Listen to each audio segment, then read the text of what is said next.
ಜನ ಸಂತೋಷವಾಗಿದ್ದೀರಾ? ಓಕೆ, 1 ಪೇತ್ರ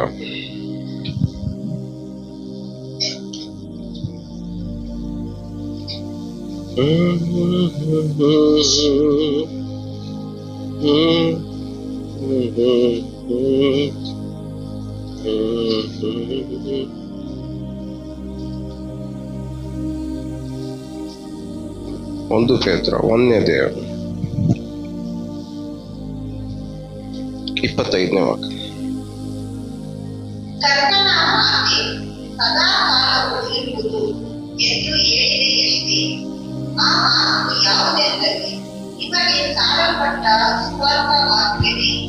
ಸಾಕು. ಎಷ್ಟು ಜನಕ್ಕೆ ಅರ್ಥ ಆಗ್ತದೆ? ಎಷ್ಟು ಜನಕ್ಕೆ ಸಿಕ್ತು ವಾಕ್ಯ? ಏನಂತ?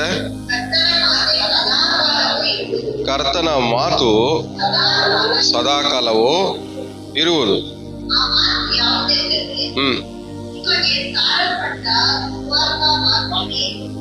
ಓಕೆ, ಎಷ್ಟು ಜನ ಅಂತ ಬೈಬಲ್ ಇದೆ ಕೈಯಲ್ಲಿ? ಇದೇನಿದು? ಕರ್ತನ ಮಾತು, ಸಾರಲ್ಪಟ್ಟ ಸುವಾರ್ಥ ವಾಕ್ಯವೇ ಕರ್ತನ ಮಾತು. ಈ ಕರ್ತನ ಮಾತು ಎಲ್ಲಿವರೆಗೂ ಇರುತ್ತಂತೆ? ಎಲ್ಲ ಬೈಬಲ್ ಅರಿಕೆ ಮಾಡಿ.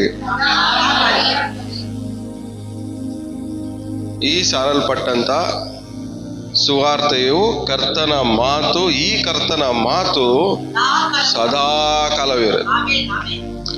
ಸೊ ಸದಾ ಕಾಲವೂ ಇರುವಂತ ಕರ್ತನ ಮಾತು ಮೇಲೆ ನಾವು ಆಧಾರ ಪಡೋದನ್ನ ಕಲಿಬೇಕು. ಸಾರಲ್ಪಟ್ಟಂತ ಸುವಾರ್ತೆಯೇ ಕರ್ತನ ಮಾತು. ಆದ್ರೆ ಸುವಾರ್ತೆನ ಕರ್ತನ ಮಾತು ಅಂತ ನಾವು ಏನಕ್ಕೆ ಪ್ರಾಮುಖ್ಯತೆ ಕೊಡಲಾಗ್ತೀವಿ? ನೀವು ಒಂದೊಂದ್ ಸಾರಿ ಬೈಬಲ್ ಇರುವಂತ ಒಂದೊಂದು ವಾಕ್ಯನ ಒಬ್ರಿಗೆ ಹೇಳ್ಬೇಕಾದ್ರೂ ನೀವು ಹೇಳ್ತಾ ಇರೋದು ಕರ್ತನ ಮಾತು. ಏನ್ ಹೇಳಿ? ನೀವು ಒಬ್ಬೊಬ್ಬರ ಹತ್ರನೂ ನೀವು ಒಂದೊಂದು ವಾಕ್ಯನೂ ಹೇಳ್ಬೇಕಾದ್ರೂ ಆ ಒಂದೊಂದು ವಾಕ್ಯನೂ ಕರ್ತನ ಮಾತು. ಸೊ ನಮ್ಮ ಕೈಯಲ್ಲಿರೋದು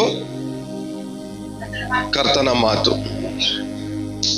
ಆ ಕರ್ತನ ಮಾತನ್ನ, ಆ ದೇವರ ಮಾತನ್ನ ನಾವೇನ್ ಮಾಡ್ಬೇಕು? ಅದಕ್ಕೆ ಎಷ್ಟು ವ್ಯಾಲ್ಯೂ ಕೊಡ್ತಾ ಇದೀವಿ? ಆ ಕರ್ತನ ಮಾತು ಕಡೆಗೆ ಎಷ್ಟು ಗಮನ ಕೊಡ್ತಾ ಇದೀವಿ? ಆ ಕರ್ತನ ಮಾತಿಗೆ ಎಷ್ಟು ಪ್ರಾಮುಖ್ಯತೆ ಕೊಡ್ತಾ ಇದೀವಿ ಅನ್ನೋದು ಮುಖ್ಯ. ಸೊ ಪ್ರತಿಯೊಂದು ಸಾರಿ ನೀವು ಬೈಬಲ್ ಇರುವಂತ ವಾಕ್ಯನ ಹೇಳ್ಬೇಕಾದ್ರೆ ಅಲ್ಲ, ನೀವು ನಿಮ್ಮ ಸ್ವಂತ ಮಾತನ್ನೆಲ್ಲ ಹೇಳ್ತಾ ಇರೋದು ದೇವರ ಮಾತನ್ನ, ಕರ್ತನ ಮಾತನ್ನ ನೀವೇನ್ ಮಾಡ್ತಾ ಇದ್ದೀರಾ? ಹೇಳ್ತಾ ಇದ್ದೀರಾ. ಸೊ ಇಲ್ಲಿರೋದೇನು? ಕರ್ತನ ಮಾತು. ಇದೇನಾಗ್ಬೇಕು ಹೇಳ್ರಿ? ಕರ್ತನ ಮಾತು ನಮ್ಮ ಜೀವನದಲ್ಲಿ ನೆರವೇರ್ಬೇಕು.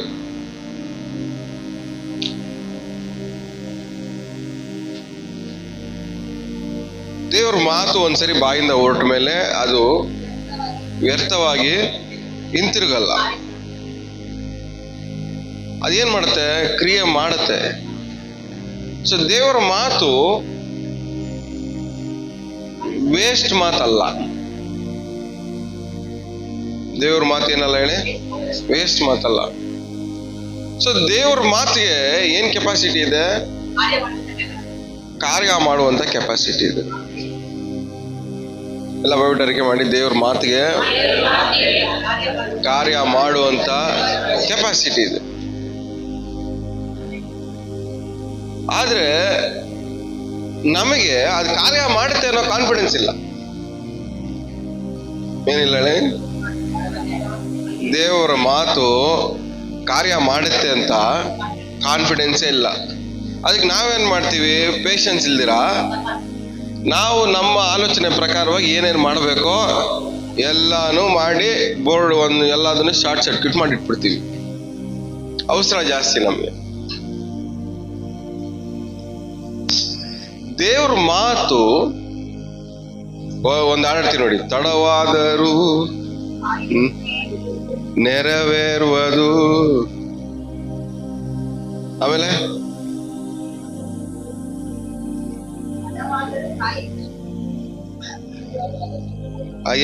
ಏನ ಆಡಿದಲ್ಲ, ಅದು ಏನದು? ಅದೇ ಅದ್ರಲ್ಲಿ ಏನದು?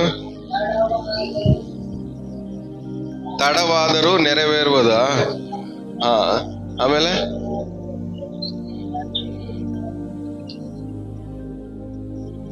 ಬೇಕಾಗಿರೋ ಟೈಮಲ್ಲಿ ಗ್ಯಾಪ್ಕ ಬರಲ್ಲ.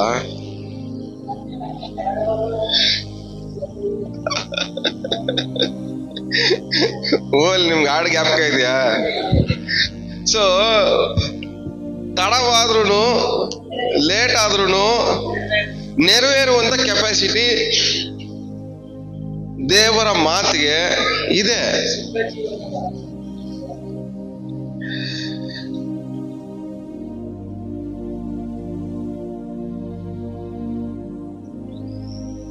ಒಟ್ನಲ್ಲಿ ದೇವರ ಮಾತು ಖಂಡಿತ ಕಾರ್ಯ ಮಾಡೇ ಮಾಡುತ್ತೆ. ತಡವಾದ್ರೂ ಕಾರ್ಯ ಮಾಡೇ ಮಾಡುತ್ತೆ. ಆದ್ರೆ ದೇವರ ಮಾತು ಮೇಲೆ ನಮಗೆ ಭರವಸೆ ಇರಬೇಕು. ಏನಿರ್ಬೇಕು ಹೇಳಿ? ಭರವಸೆ ಇರಬೇಕು.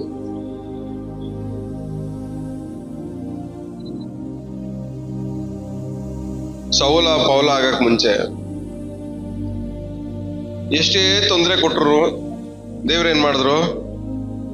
ಕಾಯ್ತಾ ಇದ್ರು, ಪೇಷನ್ಸ್ ಆಗಿ ಕಾಯ್ತಾ ಇದ್ರು.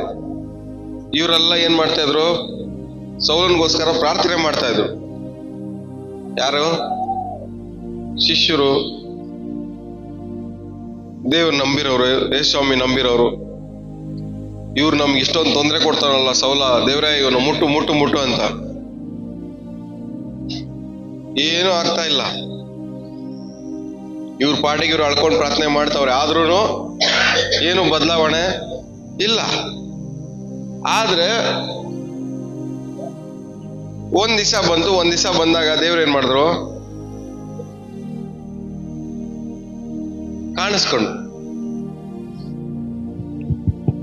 ಕಾಣಿಸ್ಕೊಂಡಾಗ ಅವನ್ಗೇನಾಯ್ತು? ಕಣ್ಣು ಕುರುಡಾಯ್ತು.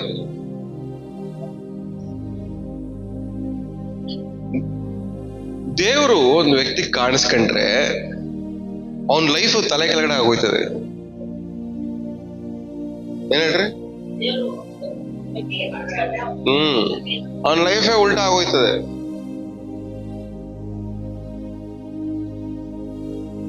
ನಾನು ಅದಕ್ಕೆ ನಿಮ್ಗೆ 5 ವಾರದಿಂದ ಹೇಳ್ತಾ ಇದ್ದೀನಿ, ಸುಮ್ಮನೆ ನಾವು ದೇವ್ರು ಮಾತಾಡಿದ್ರು, ದೇವ್ರು ಕಾಣಿಸಿದ್ರು ಅಂತೇಳಿ ನಾವೇನ್ ಮಾಡ್ಬಾರ್ದು? ಹೇಳ್ಬಾರ್ದು.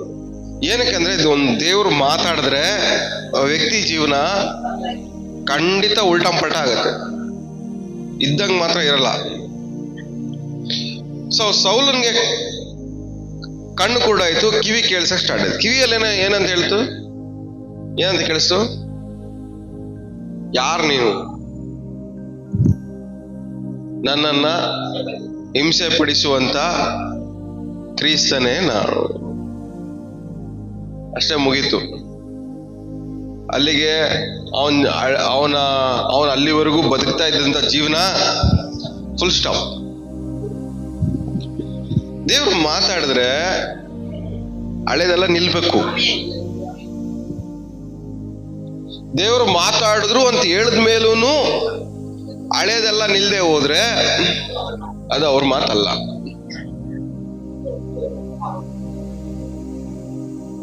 ದೇವ್ರು ಮಾತಾಡಿದ್ರು ಅಂದ್ಮೇಲೆ ನೀವು ಹಳೆ ಯೋಚನೆಗಳು ನಿಲ್ಬೇಕು. ದೇವ್ರು ಮಾತಾಡಿದ್ರು ಅಂತ ಹೇಳಿದ್ಮೇಲೆ ನಿಮ್ಮ ಹಳೆ ಐಡಿಯಾಗಳು, ಪ್ಲಾನ್ಗಳು ಎಲ್ಲಾನು ಏನಾಗ್ಬೇಕು? ನಿಲ್ಬೇಕು. ದೇವ್ರು ಮಾತಾಡಿದ್ರು ಅಂದ್ಮೇಲೆ ನಿಮ್ಮ ಹಳೆ ಕ್ರಿಯೆಗಳು ಏನಾಗ್ಬೇಕು? ನಿಲ್ಬೇಕು. ದೇವ್ರು ಮಾತಾಡಿದ್ರು ಅಂದ್ಮೇಲೆ ಹಳೆ ಜೀವನ ಹೋಗಿ ಏನಾಗ್ಬೇಕು? ಹೊಸ ಜೀವನ ಆಗ್ಬೇಕು.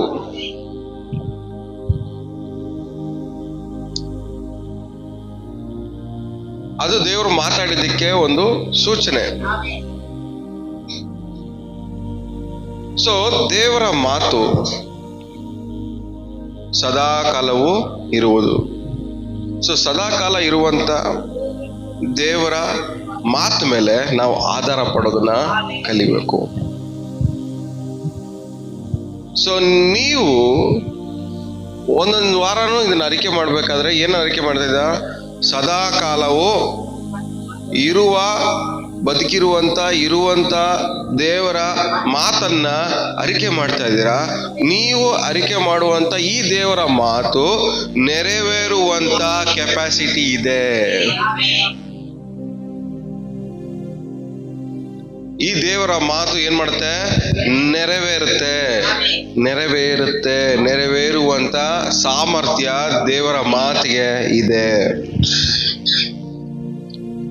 ಆದ್ರೆ ನೆರವೇರುವಂತ ದೇವರ ಮಾತು ಮೇಲೆ ನಮಗೆ ಕಾನ್ಫಿಡೆನ್ಸು ಇಲ್ಲ, ಅದ್ರ ಮೇಲೆ ನಾವು ಆಧಾರ ಪಡೋದು ಇಲ್ಲ.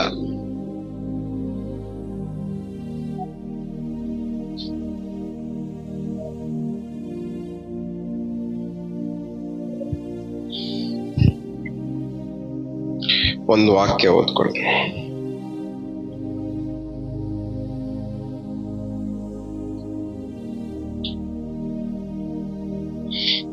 ಯೋಶುವ 1ನೇ ಅಧ್ಯಾಯ 13ನೇ ವಾಕ್ಯ.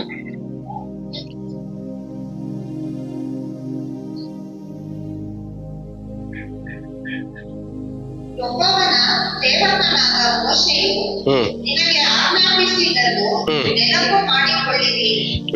ನನ್ನ ದೇವರಾದ ಯೆಹೋವನು ನಿಮಗೆ ಈ ದೇಶವನ್ನು ಕೊಟ್ಟು ವಿಶ್ರಾಂತಿಯನ್ನು ಉಂಟು ಮಾಡಿದ್ದಾನೆ. ಸಾಕು. ಏನಂತ ಇಲ್ಲಿ ಹೇಳ್ತಾರದು?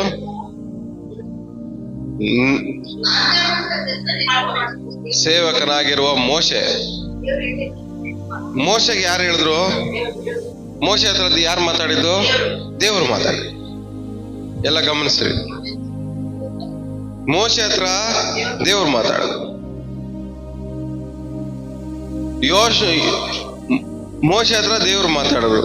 ಯೋಶುವ ಹತ್ರ ಮೋಶೆ ಮಾತಾಡಿದ್ರು. ಎಷ್ಟು ಜನಕ್ಕೆ ಅರ್ಥ ಆಗ್ತದೆ? ಮೋಶೆ ಹತ್ರ ದೇವ್ರು ಮಾತಾಡಿದ್ರು, ಯೋಶುವನ ಹತ್ರ ಮೋಶೆ ಮಾತಾಡಿದ್ರು.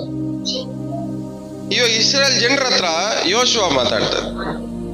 ಆದ್ರೆ ಇದೆಲ್ಲ ಎಲ್ಲಿಂದ ಬರ್ತಾ ಇದೆ? ದೇವ್ರು ಹೇಳಿರೋ ಮಾತನ್ನ ಮೋಶೆ ಜ್ಞಾಪಕ ಇಟ್ಕೊಂಡಿದ್ದನ್ನ ಯೋಶುವ ಜ್ಞಾಪಕ ಇಟ್ಕೊಂಡಿದ್ದ. ಯೋಶುವ ಜ್ಞಾಪಕ ಇಟ್ಕೊಂಡಿದ್ದು ಜನರು ಜ್ಞಾಪಕ ಇಟ್ಕೊಬೇಕಂತ ಹೇಳ್ತದೆ.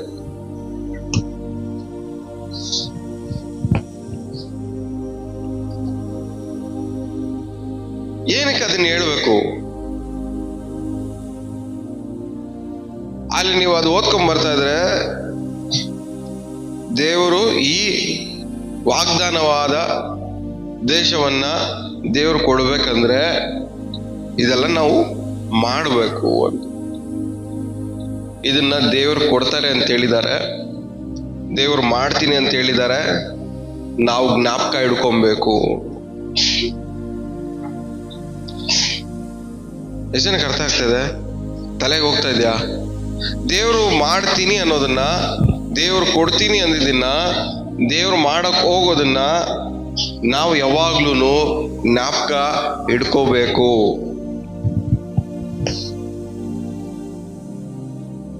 ಯಾರಾದ್ರೂ ನಿಮ್ಮ ಹತ್ರ ಬಂದ್ ಸಮಸ್ಯೆ ಹೇಳ್ಕೊಂಡಾಗ ನೀವೇನ್ ಹೇಳ್ಬೇಕು ಹೇಳ್ರಿ? ಏನ್ ಜ್ಞಾಪಕ ಮಾಡ್ಬೇಕು ಅವ್ರಿಗೆ? ನಾನು ಅವತ್ತು ಹೇಳ್ದೆ ತಾನೆ ನಿನ್ಗೆ ಹಿಂಗಾಗುತ್ತೆ ಅಂತ. ಹಂಗಲ್ಲ, ನೀನ್ ಹೇಳ್ತಿದ್ದಲ್ಲ ಅವ್ರು ಜ್ಞಾಪಕ ಮಾಡ್ಬೇಕಾಗಿರೋದು. ಏನ್ ಮಾತಿದು? ದೇವರ ಮಾತು. ಈ ದೇವರ ಮಾತನ್ನ ಜ್ಞಾಪಕ ಮಾಡ್ಬೇಕು ಅವ್ರಿಗೆ. ಸಮಸ್ಯೆಲಿರೋವನ್ಗೆ, ಸಮಸ್ಯೆ ಹೇಳ್ಕೊಂಡ್ ಬರೋವನ್ಗೆ, ಕಣ್ಣೀರ್ ಹಾಕೊಂಡ್ ಬರೋವನ್ಗೆ, ವೇದನೆಯಿಂದ ಬರೋವನ್ಗೆ, ನೋವಿಂದ ಬರೋವನ್ಗೆ, ಬಾಧೆ ಪಟ್ಕೊಂಡ್ ಬರೋವನ್ಗೆ ಮಾಡ್ಬೇಕಾಗಿರೋದು ನಮ್ಮ ಮಾತಲ್ಲ, ನಮ್ಮ ಆಲೋಚನೆ ಅಲ್ಲ, ಕಾರ್ಯ ಸಾಧಿಸುವಂತ ದೇವರ ಮಾತನ್ನ ಜ್ಞಾಪಕ ಮಾಡ್ಬೇಕ.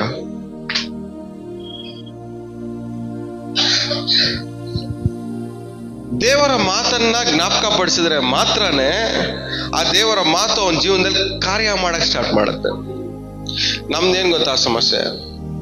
ಯಾರಾದ್ರೂ ನಮ್ಮ ಹತ್ರ ಸಮಸ್ಯೆ ಹೇಳ್ಕೊಂಬರ್ತಾರ, ನಾವೇನೋ ದೊಡ್ಡದಾಗ ಬಿಲ್ಡಪ್ ಕೊಡ್ಕೊಂತೀವಿ. ನಾನು ಅವತ್ತು ಹೇಳ್ದೆ, ನನ್ನ ಮಾತು ನೀನು ಕೇಳಿಸ್ಕೊಳ್ಳಿಲ್ಲ, ಅದಕ್ಕೆ ಹಿಂಗಾಯ್ತು ಅನ್ಭವಿಸ್ಕೊಂಡು.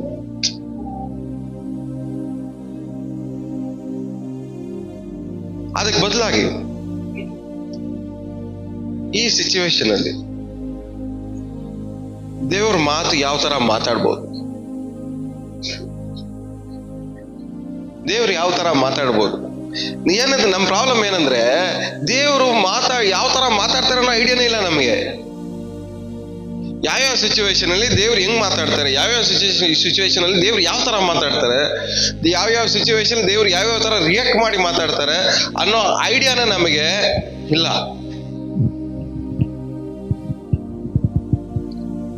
ಯೇಸ್ವಾಮಿ ಕೂತಿದ್ದಾರೆ ನೋಡ್ರಿ, ಟೇಬಲ್ ಕುತ್ಕೊಂಡು ಊಟ ಮಾಡ್ತಾ ಇದ್ದಾರೆ.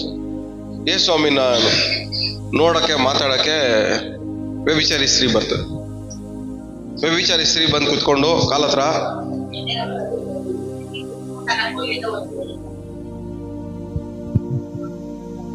ಇವ್ರಿಗೆ ಕನ್ಫ್ಯೂಸ್ ಆಗೋಯ್ತು.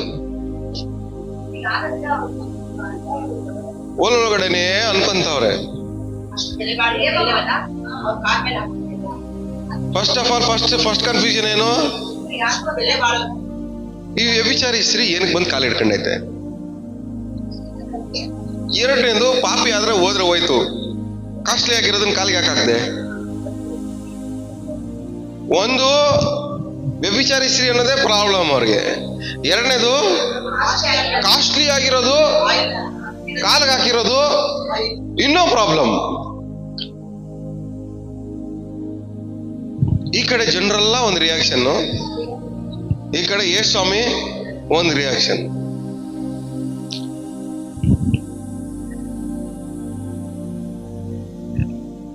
ದೇವರ ಮಾತು ಯಾವ ತರ ರಿಯಾಕ್ಟ್ ಮಾಡುತ್ತೆ ಅನ್ನೋದ್ರ ಮೇಲೆ ನಮ್ ರಿಯಾಕ್ಷನ್ ಡಿಪೆಂಡ್ ಆಗಿರ್ಬೇಕು. ಜನಕ್ಕೆ ತಲೆಗೆ ಹೋಗ್ತದೆ. ನಾವು 5 ವಾರದಿಂದ ಇದೇ ಕೇಳ್ಕೊಂಬರ್ತಾ ಇದೀವಿ. ದೇವರ ಸ್ವರವನ್ನ, ಮಾತನ್ನ ಐಡೆಂಟಿಫೈ ಮಾಡೋದು, ಗುರುತಿಸೋದನ್ನ ಕಲಿಬೇಕು. ಪ್ರತಿಯೊಂದು ಪರಿಸ್ಥಿತಿಯಲ್ಲೂ ದೇವರು ಒಂದ್ ವೇಳೆ ಮಾತಾಡೋಂಗಿದ್ರೆ ಯಾವ ತರ ಮಾತಾಡ್ತಾರೆ ಈ ಸಂದರ್ಭದಲ್ಲಿ, ಈ ಪರಿಸ್ಥಿತಿಯಲ್ಲಿ ದೇವ್ರು ಯಾವ ತರ ಮಾತಾಡ್ಬೋದು ಅನ್ನೋದನ್ನ ನಾವೇನ್ ಮಾಡ್ಬೇಕು, ಕಲಿಬೇಕು, ಐಡೆಂಟಿಫೈ ಮಾಡ್ಬೇಕು. ಸೊ ಇಲ್ಲಿ ಯೋಶುವ ಹೇಳ್ತಿರೋದೇನು, ನಾನು ಸೇವಕನಾಗಿರುವಂತ ಮೋಶೆ ನಿಮಗೆ ಆಜ್ಞಾಪಿಸಿದ್ದೆಲ್ಲ ಏನ್ ಮಾಡ್ಬೇಕು, ನೀವು ನೆನಪು ಮಾಡ್ಕೊಳ್ರಿ. ಏನ್ ಮಾಡ್ಬೇಕು, ಏನ್ ಮಾಡಬಾರ್ದು, ಏನ್ ಮಾತಾಡ್ಬೇಕು, ಏನ್ ಮಾತಾಡಬಾರ್ದು, ಏನ್ ಯೋಚನೆ ಮಾಡ್ಬೇಕು, ಏನ್ ಯೋಚನೆ ಮಾಡಬಾರ್ದು, ಎಲ್ಲಿಗೆ ಹೋಗ್ಬೇಕು, ಎಲ್ಲಿಗೆ ಹೋಗ್ಬಾರ್ದು ಅನ್ನೋದನ್ನ ಯಾವಾಗ್ಲೂ ಜ್ಞಾಪಕ ಮಾಡ್ಕೊಂತಾನೆ ಇರ್ಬೇಕು. ನಾವು ಯಾವಾಗ ಇದನ್ನ ಮರಿತೀವೋ ಬಾಯಿಂದ ಬೇಡದಿರೋ ಮಾತುಗಳು ಬರ್ತವೆ. ಯಾವಾಗ ಇದನ್ನ ಮರಿತೀವೋ ಬೇಡದಿರೋ ಆಲೋಚನೆಗಳು ಬರಕ್ ಸ್ಟಾರ್ಟ್ ಆಗ್ತವೆ. ಯಾವಾಗ ಇದನ್ನ ಮರಿತೀವೋ ಬೇಡದಿರೋ ಕ್ರಿಯೆಗಳು ನಮ್ಮ ಜೀವನದಲ್ಲಿ ಏನಾಯ್ತವೆ, ಬರಕ್ ಸ್ಟಾರ್ಟ್ ಆಯ್ತವೆ, ನಡಿಯಕ್ ಸ್ಟಾರ್ಟ್ ಆಗ್ತವೆ.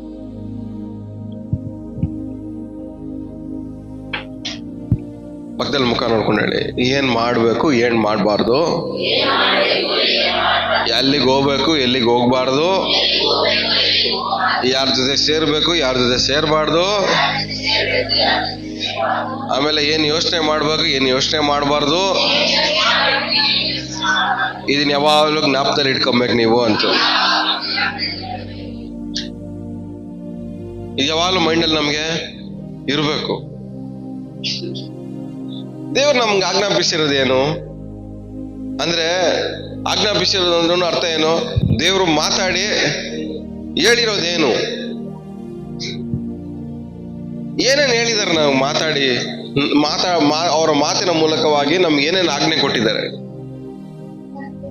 ನಿನ್ನಂತೆ ಏನೇನು ಪ್ರೀತಿಸು, ಆಮೇಲೆ ನಾನು ನಿಮ್ಮನ್ನ ಅನಾಥರಾಗಿ ಬಿಡುವುದಿಲ್ಲ, ನಾನು ಎಂದಿಗೂ ಕೈ ಬಿಡುವುದಿಲ್ಲ, ಸ್ಥಿರಚಿತ್ತನಾಗಿರು, ಧೈರ್ಯದಿಂದ. ಒಂದು ಅರ್ಥ ಮಾಡಿ, ಸ್ಥಿರಚಿತ್ತನಾಗಿರು, ಧೈರ್ಯದಿಂದಿರು ಅಂದ್ಮೇಲೆ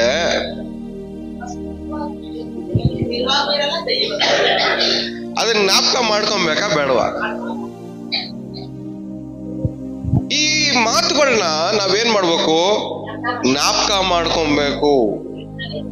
ಜ್ಞಾಪಕ ಮಾಡ್ಕೊಂಡಾಗ ಆ ಮಾತು ನೆರವೇರುತ್ತೆ. ಆದ್ರೆ ದೇವರ ಮಾತು ನಮಗೆ ನೆನಪಾಗೋದಕ್ಕೆ ನಾವು ಇನ್ವಾಲ್ವ್ಮೆಂಟ್ ಆಗಲ್ಲ.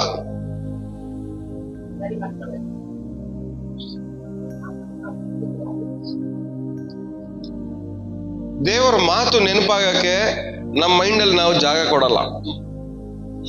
ದೇವರ ಮಾತು ನೆನಪಾಗಕ್ಕೆ ನಮ್ಮ ಆಲೋಚನೆಗಳಲ್ಲಿ ನಾವು ಜಾಗ ಕೊಡಲ್ಲ. ದೇವರ ಮಾತು ನೆನಪಾಗಕ್ಕೆ ನಿಮ್ ನಿದ್ದೆಯಲ್ಲೂ ನೀವೇನ್ ಮಾಡಲ್ಲ, ನಿಮ್ ಮೈಂಡ್ಗೆ ಜಾಗ ಕೊಡಲ್ಲ.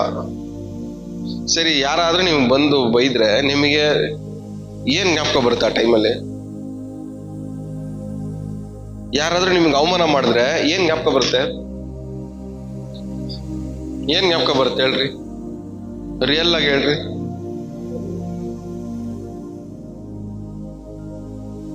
ಅವಮಾನ ಮಾಡ್ತಾರ, ಬೈತಾವ್ರಂದ್ರೆ ನಮಗೆ ಮೊದಲು ಜ್ಞಾಪಕ ಆಗೋದು ಇವನ್ ಏನನ್ನೆಲ್ಲ ಬೈಬೋದು, ಏನೇನೆಲ್ಲ ಮಾತಾಡ್ಬೋದು, ಇವ್ರನ್ನ ಹೆಂಗೆಲ್ಲ ಇವ್ರಿಗೆ ರಿಯಾಕ್ಟ್ ಮಾಡ್ಬೋದು, ಹೆಂಗೆಲ್ಲ ಇವ್ರಿಗೆ ಜಗಳ ಮಾಡ್ಬೋದು, ಹಿಂಗ್ ಮಾತಾಡ್ಬೋದು, ಹಂಗ್ ಇದೆಲ್ಲ ಜ್ಞಾಪಕ ಬರ್ತವೆ. ಆದ್ರೆ ಅದಕ್ಕೆ ಬದಲಾಗಿ ದೇವ್ರ ಮಾತು ಏನ್ ಮಾಡಲ್ಲ, ಜ್ಞಾಪಕ ಬರಲ್ಲ.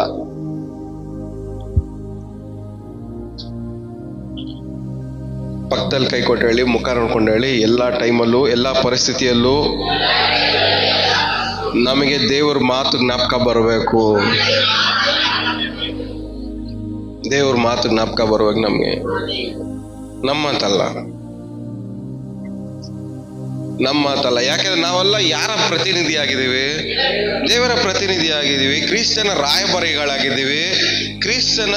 ಕ್ರಿಸ್ತನನ್ನ ನಾವೇನ್ ಮಾಡಿದೀವಿ? ಪ್ರತಿಬಿಂಬಿಸಿ ನಾವೇನ್ ಮಾಡ್ತಾ ಇದೀವಿ? ಕ್ರಿಸ್ತನ ಸ್ವಾರೂಪ್ಯದಲ್ಲಿ ಕ್ರಿಸ್ತನನ್ನು ಪ್ರತಿಬಿಂಬಿಸಿ ಕ್ರಿಸ್ತನಿಗೆ ಪ್ರತಿನಿಧಿಯಾಗಿ ಕ್ರಿಸ್ತನಿಗೋಸ್ಕರ ನಾವೇನ್ ಮಾಡ್ತಾ ಇದೀವಿ? ಮಾತಾಡೋರಾಗಿದ್ದೀವಿ. ಸೊ ಜನರು ನಮ್ಮನ್ನು ನೋಡ್ಬೇಕಾದ್ರೆ ದೇವರನ್ನ ನೋಡ್ಬೇಕು. ದೇವರನ್ನ ನೋಡ್ಬೇಕಂದ್ರೆ ದೇವರ ಮಾತುಗಳು ನಮ್ಮ ಬಾಯಿಂದ ಬರ್ಬೇಕು. ದೇವರ ಮಾತುಗಳು ಬಾಯಿಂದ ಬರ್ಬೇಕಂದ್ರೆ ದೇವರ ಮಾತುಗಳು ನಮ್ಮ ಮೈಂಡಲ್ಲಿ ಜ್ಞಾಪಕ ಇರಬೇಕು. ದೇವರ ಮಾತುಗಳು ಜ್ಞಾಪಕ ಇದ್ರೆ ಮಾತ್ರನೇ ದೇವರ ಮಾತು ಬಾಯಿಂದ ಬರುತ್ತೆ. ದೇವರ ಮಾತು ಬಾಯಿಂದ ಬಂದ್ರೇನೆ ನಮ್ಮನ್ನ ಯಾರ ತರ ನೋಡ್ತಾರೆ? ಜನರಲ್ಲ ಇವ್ರು ದೇವ್ರ ಮಕ್ಕಳು ಅನ್ನೋ ತರ ನೋಡ್ತಾರೆ.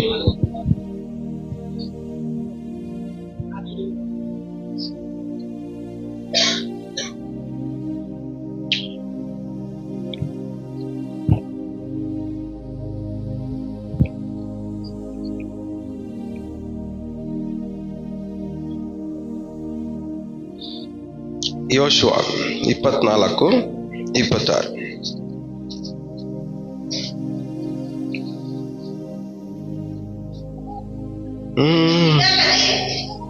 ಅವನು ಈ ಎಲ್ಲಾ ಮಾತುಗಳನ್ನು ದೇವರ ಧರ್ಮಶಾಸ್ತ್ರ ಗ್ರಂಥದಲ್ಲಿ ಬರೆದು ಒಂದು ದೊಡ್ಡ ಕಲ್ಲನ್ನು ತಂದು ಯೆಹೋವನ ಆಲಯದ ಬಳಿಯಲ್ಲಿ ಇದ್ದು ಅಲ್ಲಾ ವೃಕ್ಷದ ಅಡಿಯಲ್ಲಿ ನಿಲ್ಲಿಸಿ ಎಲ್ಲಾ ಜನರಿಗೆ, ಇಗೋ, ಈ ಕಲ್ಲನ್ನು ನಿಮ್ಮ ವಿಷಯದಲ್ಲಿ ಸಾಕ್ಷಿ ಹೇಳುವುದು. ಸಾಕು. ಎಷ್ಟು ಜನಕ್ಕೆ ತಲೆಗೆ ಹೋಗ್ತಾ ಇದೆ ಅದು? ಎಷ್ಟು ಜನಕ್ಕೆ ಅರ್ಥ ಆಯ್ತು? ಎಷ್ಟು ಜನ ಗಮನಿಸಿದ್ರಿ ವಾಕ್ಯನ?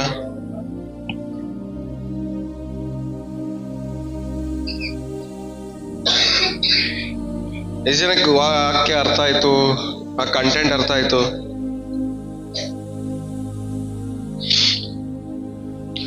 ಯೋಶುವನ್ ಏನ್ ಮಾಡ್ದಂತೆ? ಒಂದ್ ಕಲ್ ತಗೊಂಡು ದೇವರ ಧರ್ಮಶಾಸ್ತ್ರವನ್ನ ಏನ್ ಮಾಡ್ದ? ಬರೆದು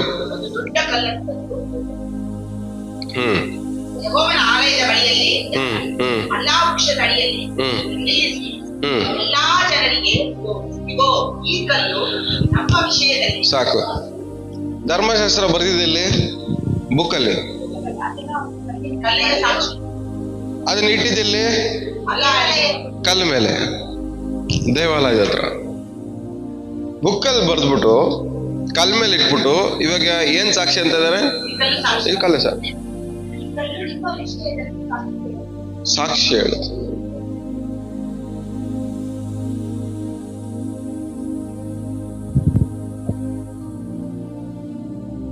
ಇದೆಯಲ್ಲ, ಎಷ್ಟು ಜನ ಇದೆ? ನೀವು ಮನೇಲಿ ಸೆಲ್ಫಲ್ಲಿ ಇಟ್ಟಿರ್ತೀರ ನೋಡಿ, ಸೆಲ್ಫ್ ಸಾಕ್ಷಿ ಹೇಳುತ್ತೆ. ಟಿವಿ ಮೇಲೆ ಇಟ್ಟಿದ್ದೀರಾ, ಟಿವಿ ಟೇಬಲ್, ಟಿವಿನೂ ಸಾಕ್ಷಿ ಹೇಳ್ತದೆ. ಈ ಧರ್ಮಶಾಸ್ತ್ರ, ಈ ದೇವರ ಮಾತು ಎಲ್ಲಿರುತ್ತೋ ಅದು ಸಾಕ್ಷಿ ಹೇಳುತ್ತೆ. ಆದ್ರೆ ನಾವು ಸಾಕ್ಷಿ ಹೇಳಲ್ಲ ಅಂತೀವಲ್ಲ, ಕೊಲ್ಲು ಸಾಕ್ಷಿ ಹೇಳುತ್ತೆ. ಆದ್ರೆ ನಾವು ಏನ್ ಮಾಡ್ತಲ್ಲ, ನಾವು ಹೇಳಲ್ಲ. ಹೊಸ ಒಡಂಬಡಿಕೆ ನೋಡಿ, ಯೇಸುಸ್ವಾಮಿ ಹೇಳ್ತಾರೆ, ಯೇಸುಸ್ವಾಮಿ ಹತ್ರ ಬಂದು ಅವ್ರು ಪರಿಸರ ಹೇಳ್ತಾರೆ, ನಿಮ್ಮ ಶಿಷ್ಯರಿಗೆಲ್ಲ ಬಾಯಿ ಮುಚ್ಕೊಂಡಿರು ಅಂತ. ಅವ್ರ ಬಾಯಿ ಮುಚ್ಕೊಂಡ್ರೆ ಕಲ್ಲುಗಳು ಮಾತಾಡ್ತವೆ. ಅಂದ್ರೆ ಯೇಸುಸ್ವಾಮಿ ಎಲ್ಲಿರ್ತಾರೋ ಅಲ್ಲಿ ಎಲ್ಲನೂ ಮಾತಾಡ್ತವೆ. ಸೊ ಇಲ್ಲಿ ಹೇಳ್ತಾ ಇರೋದು, ಧರ್ಮಶಾಸ್ತ್ರವನ್ನ ಕಲ್ ಮೇಲೆ ಇಟ್ಟಿದೀವಿ, ಕಲ್ಲೇ ಏನಾಗಿದೆ, ಸಾಕ್ಷಿ ಹೇಳಿದ್ವಿ.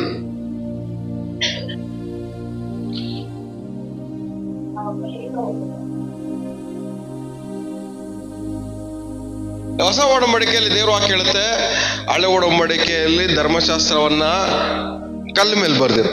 ಇಲ್ಲಿ ಹೊಸ ಒಡಂಬಡಿಕೆಯಲ್ಲಿ ನಮ್ಮ ಹೃದಯವೆಂಬ ಹಲಿಗೆ ಮೇಲೆ ಬರ್ದು. ಇವಾಗ ಹೃದಯವೆಂಬ ಹಲಿಗೆ ಮೇಲೆ ಬರೆದ ಮೇಲೆ ನಮ್ಮ ಶರೀರ ಏನಾಗ್ಬೇಕು ಹೇಳ್ರಿ? ಸಾಕ್ಷಿ ಹೇಳ್ಬೇಕು.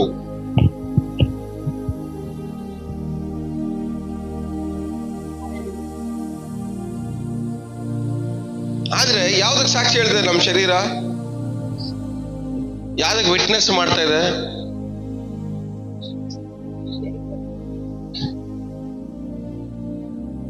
ಯಾವುದನ್ನ ನೆರವೇರಿಸಕ್ಕೆ ನಮ್ಮ ಶರೀರ?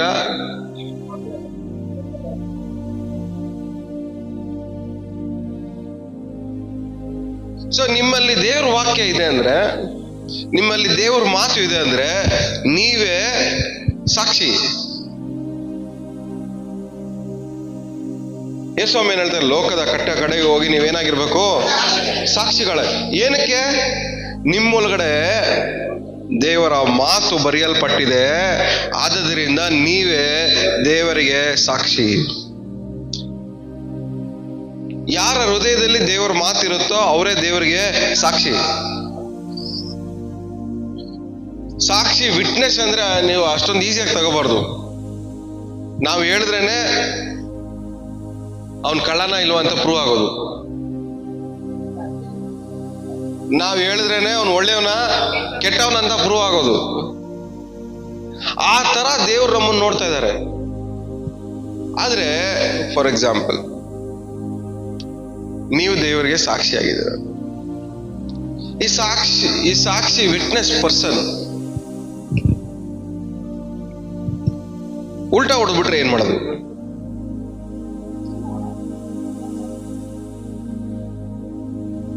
ಫಾರ್ ಎಕ್ಸಾಂಪಲ್, ಕೋರ್ಟ್ ಅಲ್ಲಿ ಒಂದ್ ಸೈಡ್ ಡಿಸೈಡ್ ಆಗ್ತದೆ, ಸಾಕ್ಷಿನ ಕರೀತಾರೆ. ಅವ್ನು ಹೇಳೋದ ಮೇಲೆ ಇವನ್ ಒಳ್ಳೆಯವನ ಕೆಟ್ಟವನ, ಇವನ್ ಕಳ್ಳನ ಮೋಸಗಾರನ, ಇವನ್ ಜೈಲ್ ಕಳಿಸ್ಬೇಕಾ ಮನೆಗೆ ಕಳಿಸ್ಬೇಕಾ ಅನ್ನೋದು ಅವನ್ ಸಾಕ್ಷಿ ಮೇಲೆ ಡಿಪೆಂಡ್. ಏನ್ ಹೇಳಿ? ಅವನ್ ಸಾಕ್ಷಿ ಮೇಲೆ ಡಿಪೆಂಡ್. ಜಡ್ಜ್ ಮೇಲೂ ಇಲ್ಲ, ಲಾಯರ್ ಮೇಲೂ ಇಲ್ಲ, ಯಾರ ಮೇಲೂ ಇಲ್ಲ. ಅವನು ಬಾಯಿಂದ ಹೇಳೋ ಮಾತು ಮೇಲೆ ಡಿಪೆಂಡ್. ಅಲ್ಲಿ ಬಂದ್ಬಿಟ್ಟು ಇಲ್ಲ ಸ್ವಾಮಿ ಇವನ್ ಕೆಟ್ಟವನು ಅನ್ಬಿಟ್ಟ ಅನ್ಕೊಳ್ಳಿ, ಅವನು ಮಾತಿಂದ ಇವನ್ ಜೀವನ ಹೋಯ್ತು. ಜಡ್ಜಿಗೆ ಅವನು ಹೇಳ್ತಾರೋ ಸುಳ್ಳು ಅಂತ ಗೊತ್ತಿದ್ರು ಏನು ಮಾಡಕ್ಕಾಗಲ್ಲ. ಇವಾಗ ನಾವೆಲ್ಲ ಏನಾಗಿದ್ದೀವಿ? ಸಾಕ್ಷಿಗಳಾಗಿದ್ದೀವಿ. ಬಟ್ ನಮ್ಮ ಈ ಸಾಕ್ಷಿ ಕೊಡುವಂತ, ವಿಟ್ನೆಸ್ ಆಗಿರುವಂತ ಈ ಒಂದು ಈ ಜೀವನವನ್ನ ಮಿಸ್ಯೂಸ್ ಮಾಡಬಾರ್ದು. ಏನ್ ಮಾಡ್ಬಾರ್ದು ಹೇಳಿ? ಮಿಸ್ಯೂಸ್ ಮಾಡ್ಬಾರ್ದು. ಪಕ್ಕದಲ್ಲಿ ಕೈಗಳು ಹೇಳಿ, ನಾವೆಲ್ಲರೂ ದೇವರಿಗೆ ಸಾಕ್ಷಿಯಾಗಿದ್ದೀವಿ. ಈ ಸಾಕ್ಷಿಗಳನ್ನ ಮಿಸ್ಯೂಸ್ ಮಾಡಬಾರ್ದು. ಒಳ್ಳೇದನ್ನ ಒಳ್ಳೇದೇ ಅನ್ಬೇಕು, ಕೆಟ್ಟದನ್ನ ಕೆಟ್ಟದೇ ಅನ್ಬೇಕು. ಏನಕ್ಕೆ ನಿಮ್ಗೆ ಸಾಕ್ಷಿಯಾಗಿ ದೇವ್ರು ನಿಲ್ಸಿರ ಈ ಭೂಲೋಕದಲ್ಲಿ? ಒಳ್ಳೇದನ್ನ ಒಳ್ಳೇದನ್ನಕ್ಕೆ, ಕೆಟ್ಟದನ್ನ ಕೆಟ್ಟದನ್ನಕ್ಕೆ. ಯಾವುದು ಇದೆಯೋ ಅದ್ರ ಪರವಾಗಿ ನೀವೇನ್ ಮಾಡ್ಬೇಕು? ನಿಲ್ಬೇಕು ಅನ್ನೋದಕ್ಕೆ ದೇವ್ರು ಏನ್ ಮಾಡಿದಾರೆ? ನಿಮ್ಮನ್ನ ಸಾಕ್ಷಿಯಾಗಿ ನಿಲ್ಸಿದ್ದಾರೆ.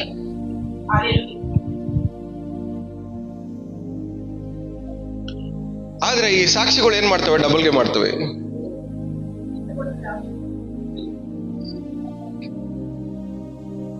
ಈ ಸಾಕ್ಷಿಗಳು ಏನ್ ಮಾಡ್ತವೆ? ನಮ್ ಪ್ರಾಬ್ಲಮ್ ಏನ್ ಗೊತ್ತಾ? ಒಂದು ಮೆಟೀರಿಯಲ್ ಥಿಂಗ್ಸು. ಮೆಟೀರಿಯಲ್ ಥಿಂಗ್ಸ್ ಅಂದ್ರೆ ಕನ್ನಡದಲ್ಲಿ ಏನಂತಾರೆ? ವಸ್ತುಗಳ ಮೇಲಿರುವಂತ ಆಸೆಗಾಗಿ, ಮೋಹಕ್ಕಾಗಿ ನಮ್ಮ ಸಾಕ್ಷಿನ ಬದಲಾಯಿಸ್ತೀವಿ. ಇಲ್ಲ ಎಮೋಷನಲ್ ಆಗಿ ಇನ್ವಾಲ್ವ್ಮೆಂಟ್ ಆಗಿ ನಮ್ಮ ಸಾಕ್ಷಿಗಳನ್ನ ಬದಲಾಯಿಸ್ತೀವಿ. ಅಂದ್ರೆ ನಾವು ಕೊಡೋ ಹೇಳಿಕೆಯನ್ನ ಬದಲಾಯಿಸ್ತೀವಿ. ವಸ್ತುಗಳು, ಆಮೇಲೆ ಎಮೋಷನ್ಸ್. ಇದರಿಂದ ನಾವೇನ್ ಮಾಡ್ತೀವಿ? ಸಾಕ್ಷಿಯಾಗಿರುವ ನಾವು ಕೊಡುವಂತ ಹೇಳಿಕೆಗಳನ್ನ ಬದಲಾಯಿಸ್ತಾ ಇದ್ದೀವಿ. ದೇವ್ರು ನಿಮ್ಮನ್ನ ಎಲ್ಲೇ ಕರೆದು ನಿಲ್ಸಿದ್ರು ಒಂದೇ ಮಾತ ಇರ್ಬೇಕು ನಿಮ್ಮ ಹತ್ರ. ದೇವ್ರು ನಿಮ್ಮನ್ನ ಕರ್ಕೊಂಡೋಗಿ ಕಳ್ಳನ ಮುಂದೆ ನಿಲ್ಸಿದ್ರು ನಿಮ್ಮ ಮಾತು ಒಂದೇ ಆಗಿರ್ಬೇಕು. ದೇವ್ರು ಕರ್ಕೊಂಡೋಗಿ ನಿಮ್ಮನ್ನ ನಿಮ್ಮ ಬಂಧು ಬಳಗದವ್ರ ಮುಂದೆ ನಿಲ್ಸಿದ್ರು ನಿಮ್ಮ ಮಾತು ಒಂದೇ ಆಗಿರ್ಬೇಕು. ದೇವ್ರು ತಗೊಂಡಾಗ ನಿಮ್ಮನ್ನ ನಿಮ್ಮ ಸ್ನೇಹಿತರ ಮುಂದೆ ನಿಲ್ಸಿದ್ರು ನಿಮ್ಮ ಮಾತು ಒಂದೇ ಆಗಿರ್ಬೇಕು. ನಿಮ್ ಸಾಕ್ಷಿ ಆಗಿರ್ಬೇಕು. ನೀವು ಕೊಡುವಂತ ಹೇಳಿಕೆಯನ್ನ ಬದಲಾಯಿಸಲೇಬಾರ್ದು. ಇವಾಗ ನಾನು ಕೊಡುವ ಹೇಳಿಕೆಯಿಂದ ನನಗೆ ಪ್ರಾಬ್ಲಮ್ ಆಗುತ್ತೆ ಅಂತ ಅಂದ್ರೂ ನಮ್ಮ ಹೇಳಿಕೆಯನ್ನ ಬದಲಾಯಿಸಬಾರ್ದು. ನಾವು ಕೊಡುವ ಹೇಳಿಕೆಯಿಂದ ನನಗೆ ನಷ್ಟ ಆಗತ್ತೆ ಅಂದ್ರೂ ನಮ್ಮ ಹೇಳಿಕೆಯನ್ನ ಬದಲಾಯಿಸಬಾರ್ದು. ಯಾಕಂದ್ರೆ ನಾವು ವಿಟ್ನೆಸ್ ಆಗಿ, ಸಾಕ್ಷಿಯಾಗಿ ನಿಂತಿರೋದು ನಮಗೋಸ್ಕರ ಅಲ್ಲ, ನಮ್ಮ ಕುಟುಂಬದವರಿಗೋಸ್ಕರ ಅಲ್ಲ, ನಮ್ಮ ಮನೆಯವ್ರಿಗೋಸ್ಕರ ಅಲ್ಲ, ದೇವ್ರಿಗೋಸ್ಕರ ಆಗಿದೆ.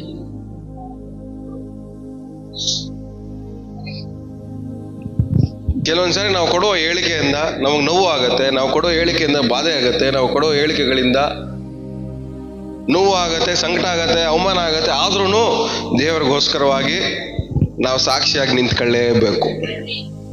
ಬೇರೆ ದಾರಿ ಇಲ್ಲ. ಈ ಸಾಕ್ಷಿ ಮಾತಲ್ಲಿ, ಈ ಸಾಕ್ಷಿ ವಿಟ್ನೆಸ್ ಪರ್ಸನ್ ಬಾಯಲ್ಲಿ ಏನ್ ಬರ್ಬೇಕು ಹೇಳ್ರಿ? ದೇವರ ಮಾತು ಮಾತ್ರನೇ ಬರ್ಬೇಕು. ಏನಾಗಿರ್ಬೇಕು ಹೇಳ್ರಿ? ಏನ್ ಮಾತು ಬರ್ಬೇಕು? ದೇವ್ರ ಮಾತು ಮಾತ್ರನೇ ಬರ್ಬೇಕು. ದೇವ್ರ ಮಾತು ಅಂದ್ರೆ ಬರೆಯಲ್ಪಟ್ಟಂತ ದೇವರ ಸ್ವರ ಮಾತ್ರನೇ ನಮ್ಮ ಬಾಯಿಂದ ಬರಬೇಕು. ಎಷ್ಟು ನಂಬ್ತಾ ಇದ್ದೀರಾ? ನಿಜವಾಗ್ಲೂ ನಂಬ್ತಾ ಇದ್ದೀರಾ?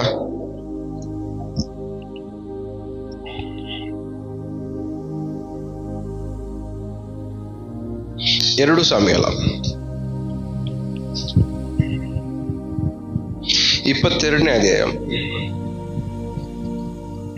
31ನೇ ವಾಕ್ಯ.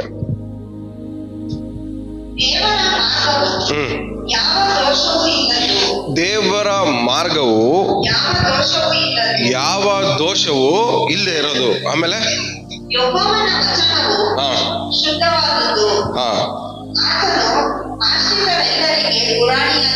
ಸಾಕು. ದೇವರ ಮಾರ್ಗವು ಏನಂತೆ? ಪರ್ಫೆಕ್ಟ್ ಆಗಿರೋದು. ದೇವರ ವಚನವು ಅಂದ್ರೆ ದೇವರ ಮಾತು ಏನಂತೆ? ಶುದ್ಧವಾದದ್ದು.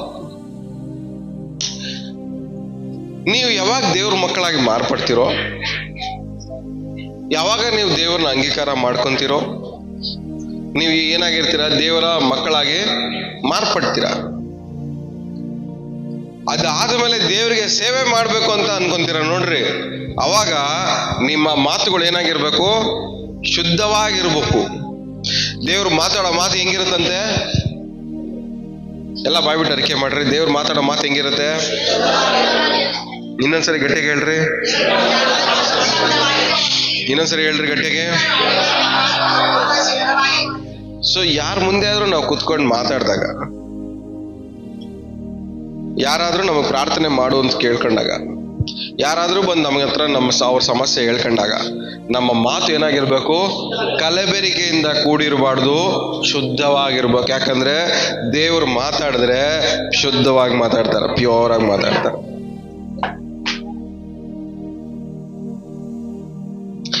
ದೇವ್ರ ಮಾತಲ್ಲಿ ಹಿಡನ್ ಇಂಟೆನ್ಷನ್ಸ್ ಯಾವ್ದು ಇರಲ್ಲ, ಸೀಕ್ರೆಟ್ ಆಲೋಚನೆಗಳು ಯಾವುದು ಇರಲ್ಲ. ದೇವ್ರ ಮಾತಲ್ಲಿ ದ್ವೇಷ ಆಗ್ಲಿ, ಅಸೂಯೆ ಆಗ್ಲಿ, ಕೋಪ ಆಗ್ಲಿ ಯಾವುದೂ ಇರಲ್ಲ. ದೇವರ ಮಾತಲ್ಲಿ ಒಂದೇ ಆಲೋಚನೆ ಇರುತ್ತೆ, ನನ್ನ ಮಾತು ಕೇಳಿಸ್ಕೊಳ್ಳೋನು ಚೆನ್ನಾಗಾಗ್ಬೇಕು ಅಂತ. ಹಲ್ಲೆಲೂಯಾ. ಎಷ್ಟನಿಗೆ ಅರ್ಥ ಆಗ್ತಾ ಇದೆ? ಸೊ ದೇವರ ಮಾರ್ಗವು ಏನಂತೆ? ಪರ್ಫೆಕ್ಟ್ ಆಗಿರೋದು. ಯಾವುದೂ ಪರ್ಫೆಕ್ಟ್ ಅಂದ್ರೆ ಎಲ್ಲ ಪ್ಲಾನ್ ಪ್ರಕಾರ ಇರೋ ಮಾರ್ಗ ಅದು. ಈಗ ಒಂದ್ ಮನೆ ಕಟ್ತಾರ ಅನ್ಕೊಳ್ಳಿ, ಮನೆ ನೋಡಿದಾಗ ಎಷ್ಟು ಪರ್ಫೆಕ್ಟ್ ಆಗಿ ಕಟ್ಟೋರು ಅನ್ಸುತ್ತೆ ನೋಡ್ರಿ. ಏನಕ್ಕೆ ಪಂಗ ಅನ್ಸುತ್ತೆ ನಮ್ಗೆ? ಎಲ್ಲ ಪ್ಲಾನ್ ಪ್ರಕಾರವಾಗಿ, ಐಡಿಯಾ ಪ್ರಕಾರವಾಗಿ ಎಲ್ಲ ಏನ್ ಮಾಡಿರ್ತಾರೆ, ಕರೆಕ್ಟ್ ಆಗಿ ಮಾಡಿರ್ತಾರೆ. ಅದಕ್ಕೆ ಏನ್ ಕಾಣಿಸುತ್ತೆ? ಅದು ಪರ್ಫೆಕ್ಟ್ ಆಗಿ ಕಾಣಿಸುತ್ತೆ. ಸೊ ದೇವ್ರ ಮಾರ್ಗವನ್ನು ಅದೇ ತರನೇ, ದೇವ್ರ ಮಾರ್ಗ ಹೆಂಗಿದೆ ಅಂತೆ? ಪರ್ಫೆಕ್ಟ್ ಆಗಿದೆ ಅಂತ. ಅಂದ್ರೆ ಎಲ್ಲ ಪ್ಲಾನ್ ಪ್ರಕಾರ ಇದೆ ದೇವ್ರ ಮಾರ್ಗ. ದೇವ್ರ ಮಾರ್ಗ ಹೆಂಗಿದೆ?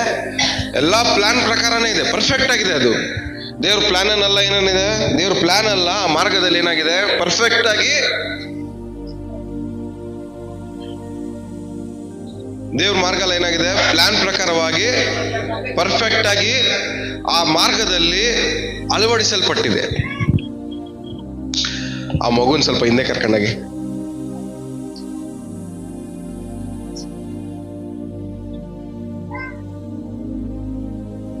ಇಲ್ಲ ಅವ್ರ ತಾಯಿ ಹತ್ರ ಕಳಿಸ್ಬಿಡ್ರಿ,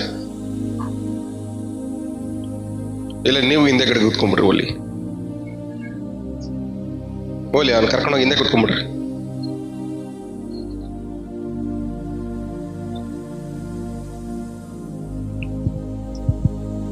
ಸೊ ದೇವರ ಮಾರ್ಗವು ಪರ್ಫೆಕ್ಟ್ ಆಗಿದೆ. ಆ ಪರ್ಫೆಕ್ಷನ್ ಅಲ್ಲಿ ದೇವರ ಪ್ಲಾನು, ದೇವರ ಐಡಿಯಾಗಳು, ದೇವರ ಆಲೋಚನೆಗಳು, ದೇವರ ಎಲ್ಲಾನು ಏನಾಗಿದೆ? ಆ ಮಾರ್ಗದಲ್ಲಿ ಅಳವಡಿಸಲ್ಪಟ್ಟಿದೆ, ಅಡಕವಾಗಿದೆ. ಅದಕ್ಕೆ ದೇವರು ಹೇಳ್ತಾರೆ ನೋಡಿ, ನಿಮ್ಮ ಮಾರ್ಗಗಳು ನನ್ನ ಮಾರ್ಗ, ನಿಮ್ಮ ಆಲೋಚನೆಗಳು ನನ್ನ ಆಲೋಚನೆ. ಅಂದ್ರೆ ಅರ್ಥ ಏನು? ನನ್ನ ಮಾರ್ಗದಲ್ಲಿ ನನ್ನ ಆಲೋಚನೆಗಳು ಕೂಡಿದೆ, ಅದು ಪರ್ಫೆಕ್ಟ್ ಆಗಿದೆ. ಆದ್ರೆ ನೀವೇನ್ ಮಾಡ್ತಾ ಇದ್ದೀರಾ? ನಿಮ್ಮ ಮಾರ್ಗವನ್ನ ಅಳವಡಿಸ್ಕೊಳ್ತಾ ಇದ್ದೀರಾ, ನಿಮ್ಮ ಆಲೋಚನೆಗಳನ್ನ ಅಳವಡಿಸ್ಕೊಳ್ತಾ ಇದ್ದೀರಾ. ಸೊ ಇಲ್ಲೇನ್ ಹೇಳ್ತಾರೆ? ದೇವರ ಮಾರ್ಗವು ಪರ್ಫೆಕ್ಟ್ ಆಗಿದೆ. ಏನಂತದು? ಯಾವ ದೋಷನೂ ಇಲ್ಲದೆ ಇರೋದು. ಅಂದ್ರೆ ಅರ್ಥ ಏನು ನೀವು ಅದರಲ್ಲಿ ತಪ್ಪು ಹುಡ್ಕಕ್ಕಾಗಲ್ಲ ದೇವ್ರ ಮಾರ್ಗದಲ್ಲಿ. ನಾನು ಅದೇ ಹೇಳಿದೆ ನೋಡ್ರಿ, ಇವಾಗ ಯೇಸು ಸ್ವಾಮಿ ಹುಡ್ಕೊಂಡು ವ್ಯಭಿಚಾರಿ ಸ್ತ್ರೀ ಬಂತಲ್ಲ, ಅಲ್ಲಿ ಅವ್ರ ಪ್ರಕಾರವಾಗಿ ಅದು ತಪ್ಪು, ಯೇಸು ಸ್ವಾಮಿ ಪ್ರಕಾರವಾಗಿ ಅದು ಪಶ್ಚಾತ್ತಾಪ. ಅವ್ರ ಪ್ರಕಾರವಾಗಿ ತಪ್ಪು, ಯೇಸು ಸ್ವಾಮಿ ದೃಷ್ಟಿಯಲ್ಲಿ ಪಶ್ಚಾತ್ತಾಪ. ಯೇಸು ಸ್ವಾಮಿ ನೋಡೋ ವಿಧಾನ, ಯೇಸು ಸ್ವಾಮಿ ಮಾತಾಡೋ ವಿಧಾನಗಳು ಬೇರೆ. ಅವರ ಮಾರ್ಗವನ್ನ ಅರ್ಥಕೊಂಡಿರೋರು, ಅವರ ಆಲೋಚನೆಗಳನ್ನ ಅರ್ಥಕೊಂಡಿರೋರು ಮಾತ್ರನೇ ಅವರ ಕ್ರಿಯೆಗಳನ್ನ ಅರ್ಥ ಮಾಡ್ಕೊಳಕ್ಕಾಗೋದು. ನಿಮ್ಮ ಮಾರ್ಗಗಳು ನನ್ನ ಮಾರ್ಗ ಅಲ್ಲ, ನಿಮ್ಮ ಆಲೋಚನೆಗಳು ನನ್ನ ಆಲೋಚನೆ ಅಲ್ಲ ಅಂದಮೇಲೆ ಏನಾಗಿರ್ಬೇಕು ಹೇಳ್ರಿ? ನಾವು ಅವ್ರ ಮಾರ್ಗನ ಅರ್ಥ ಮಾಡ್ಕೊಬೇಕು. ಅವ್ರ ಆಲೋಚನೆಗಳನ್ನ ಅರ್ಥ ಮಾಡ್ಕೊಂಡ್ರೆ ಮಾತ್ರನೇ ಅವ್ರು ಏನ್ ಮಾತಾಡಕ್ ಹೋಗ್ತಾ ಇದಾರೆ, ಏನ್ ಮಾಡಕ್ ಹೋಗ್ತಾ ಇದಾರೆ, ಏನ್ ನಡೀತಾ ಇದೆ ಅನ್ನೋದನ್ನ ನಾವು ತಿಳ್ಕೊಳಕ್ ಸಾಧ್ಯ ಆಗತ್ತೆ. ಎಲ್ಲ ಪರಿಸ್ಥಿತಿಯಲ್ಲೂ ದೇವರು ಮಾತಾಡ್ಬೇಕಾದ್ರೆ ಡಿಫ್ರೆಂಟ್ ಆಗೇ ಮಾತಾಡೋದು. ನಮ್ಮ ಆಲೋಚನೆ ಪ್ರಕಾರವಾಗಿ ಅವ್ರು ಮಾತಾಡಲ್ಲ, ನಮ್ಮ ಮಾರ್ಗಕ್ಕೆ ಅನುಸಾರವಾಗಿ ಅವ್ರು ಮಾತಾಡಲ್ಲ, ನಮ್ಮ ಅನುಕೂಲಕ್ಕೆ ತಕ್ಕಂತೆ ಅವ್ರು ಮಾತಾಡಲ್ಲ.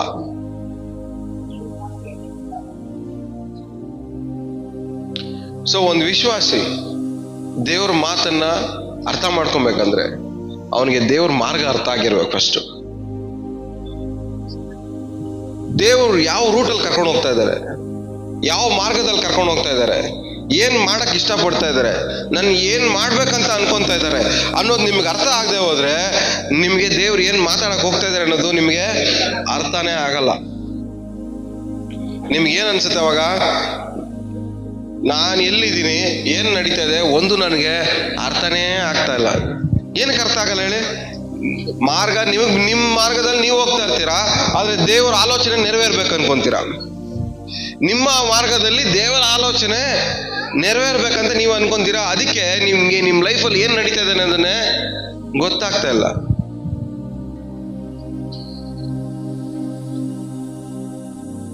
ಎಷ್ಟು ಜನಕ್ಕೆ ಅರ್ಥ ಆಗ್ತಾ ಇದೆ ಹೇಳ್ತಿರೋದು? ತಲೆಗೆ ಹೋಗ್ತಾ ಇದೆಯಾ? ಅರ್ಥ ಆಗ್ತಾ ಇದೆಯಾ? ಸೊ ದೇವರ ಮಾತು ಅರ್ಥ ಆಗ್ಬೇಕಂದ್ರೆ ದೇವರ ಆಲೋಚನೆ ನಿಮ್ಗೆ ಅರ್ಥ ಆಗಿರ್ಬೇಕು, ದೇವರ ಮಾರ್ಗಗಳು ನಿಮಗೆ ಅರ್ಥ ಆಗಿರ್ಬೇಕು, ರೂಟ್ ಅರ್ಥ ಆಗಿರ್ಬೇಕು, ಅವರ ಕ್ರಿಯೆಗಳು ಅರ್ಥ ಆಗಿರ್ಬೇಕು.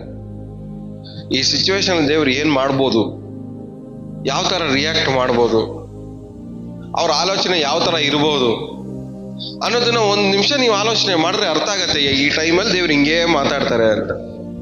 ಬಟ್ ನಾವು ಮುಕ್ಕಾಲ್ ಭಾಗ ಪರಿಸ್ಥಿತಿಯಲ್ಲಿ ನಮ್ಮ ಆಲೋಚನೆ ಪ್ರಕಾರವಾಗಿ ನಮ್ಮ ಮಾರ್ಗದಲ್ಲೇ ನಾವು ನಡೆಯಕ್ಕೆ ಇಷ್ಟಪಡ್ತೀವಿ. ನಮ್ಮ ಆಲೋಚನೆಗಳನ್ನೇ ನಂಬ್ಕೊಂಡು ಅದನ್ನ ನೆರವೇರ್ಸಕ್ಕೆ ಪ್ರಯತ್ನ ಪಡ್ತೀವಿ. ನಮ್ಗೆ ನಮ್ಮ ಪ್ರಾಬ್ಲಮ್ ಇದೆ, ನಾವು ಅನ್ಕೊಂಡಿದ್ದೆ ನಮ್ಗೆ ಆಗ್ಬೇಕು, ನಾವು ಅನ್ಕೊಂಡಿದ್ದೆ ನಿಜ, ನಾವು ಅನ್ಕೊಂಡಿರೋದೇ ಸತ್ಯ. ನೀವು ಅನ್ಕೊಂಡಿರೋದನ್ನ ಯಾರಾದ್ರೂ ಬದಲಾಯಿಸಕ್ ಬಂದ್ರೆ ನೀವೇನ್ ಮಾಡಲ್ಲ, ಒಪ್ಕೊಳ್ಳಲ್ಲ. ಆದ್ರೆ ದೇವ್ರ ಕೆಲಸ ಏನ್ ಗೊತ್ತಾ, ನೀವು ಅನ್ಕೊಂಡಿರೋದನ್ನ ಬದಲಾಯಿಸೋದೇ ದೇವ್ರ ಕೆಲಸ. ಆಕ್ಚುಲ್ ಆಗಿ ನಿಮ್ಮ ಆಲೋಚನೆಗಳನ್ನ ಬದಲಾಯಿಸೋದೇ ದೇವ್ರ ಕೆಲಸ, ನಿಮ್ಮ ರೂಟ್ ನ ಬದಲಾಯಿಸೋದೇ, ನಿಮ್ಮ ಮಾರ್ಗಗಳನ್ನ ಬದಲಾಯಿಸೋದೇ ದೇವ್ರ ಕೆಲಸ, ನಿಮ್ಮ ಡೈರೆಕ್ಷನ್ ನ ಬದಲಾಯಿಸೋದೇ ದೇವ್ರ ಕೆಲಸ. ಆದ್ರೆ ನಾವೇನ್ ಮಾಡಿದೀವಿ, ಗಟ್ಟಿಯಾಗಿ ಕುತ್ಕೊಂಡ್ಬಿಡ್ತೀವಿ. ಸ್ಟಬ್ಬನ್ ಅದ ಕಾರಣ ಏನಂತಾರೆ, ಮೊಂಡುತನದಿಂದ ಏನ್ ಮಾಡ್ಬಿಡ್ತೀವಿ, ಗಟ್ಟಿಯಾಗಿ ಕುತ್ಕೊಂಡ್ಬಿಡ್ತೀವಿ. ನಾನು ಅನ್ಕೊಂಡಿರೋದೇ ನಿಜ, ನಾನು ಅನ್ಕೊಂಡಿರೋದೇ ಸತ್ಯ, ನನ್ನ ಆಲೋಚನೆಗಳಿಗೆ ಅವಮಾನ ಆಗ್ಬಾರ್ದು, ನಾನು ಆರಿಸ್ಕೊಂಡಿರೋ ಮಾರ್ಗಕ್ಕೆ ಅವಮಾನ ಆಗ್ಬಾರ್ದು. ಯಾವಾಗ ನಾನು ಆರಿಸ್ಕೊಂಡಿರೋ ಮಾರ್ಗಕ್ಕೆ ಅವಮಾನ ಆಗುತ್ತೋ, ಯಾವಾಗ ನಾನು ಮಾಡೋ ಆಲೋಚನೆಗಳಿಗೆ ಅವಮಾನ ಆಗುತ್ತೋ, ನಾನು ಅವ್ರನ್ನ ಹತ್ರಕ್ಕೂ ಸೇರಿಸಲ್ಲ, ನಾನು ಅವ್ರ ಮನೆಗೆ ಊಟ ಮಾಡಕ್ ಹೋಗಲ್ಲ.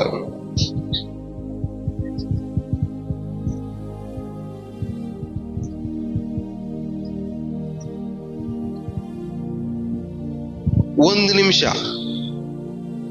ನಮ್ಮ ಮಾರ್ಗವನ್ನ ಪಕ್ಕದಲ್ಲಿಟ್ಟು, ನಮ್ಮ ಆಲೋಚನೆಗಳನ್ನ ಪಕ್ಕದಲ್ಲಿಟ್ಟು, ದೇವರೇ ನಿನ್ನ ಮಾರ್ಗದ ಪ್ರಕಾರವಾಗಿ, ನಿನ್ನ ಆಲೋಚನೆ ಪ್ರಕಾರವಾಗಿ ನಾನು ನಡೆಸು ಅಂದ್ರೆ ನಿಮ್ ಲೈಫಲ್ಲಿ ಒಂದು ಹೊಸ ಡೈರೆಕ್ಷನ್ ಅಲ್ಲಿ ದೇವ್ರು ನಿಮ್ಮನ್ನ ಕರ್ಕೊಂಡು ಹೋಗ್ತಾರೆ.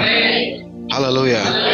ಹೊಸ ಡೈರೆಕ್ಷನ್, ಅದ್ರಲ್ಲಿ ಸಮಾಧಾನ ಇರುತ್ತೆ, ಸಂತೋಷ ಇರುತ್ತೆ, ನೆಮ್ಮದಿ ಇರುತ್ತೆ, ಆರೋಗ್ಯ ಇರುತ್ತೆ, ಎಲ್ಲಾನು ಇರುತ್ತೆ. ಬಟ್ ನಮ್ಮ ಆಲೋಚನೆಗಳಲ್ಲಿ BP ಶುಗರ್ ಬಿಟ್ರೆ ಬೇರೆ ಏನೂ ಇಲ್ಲ.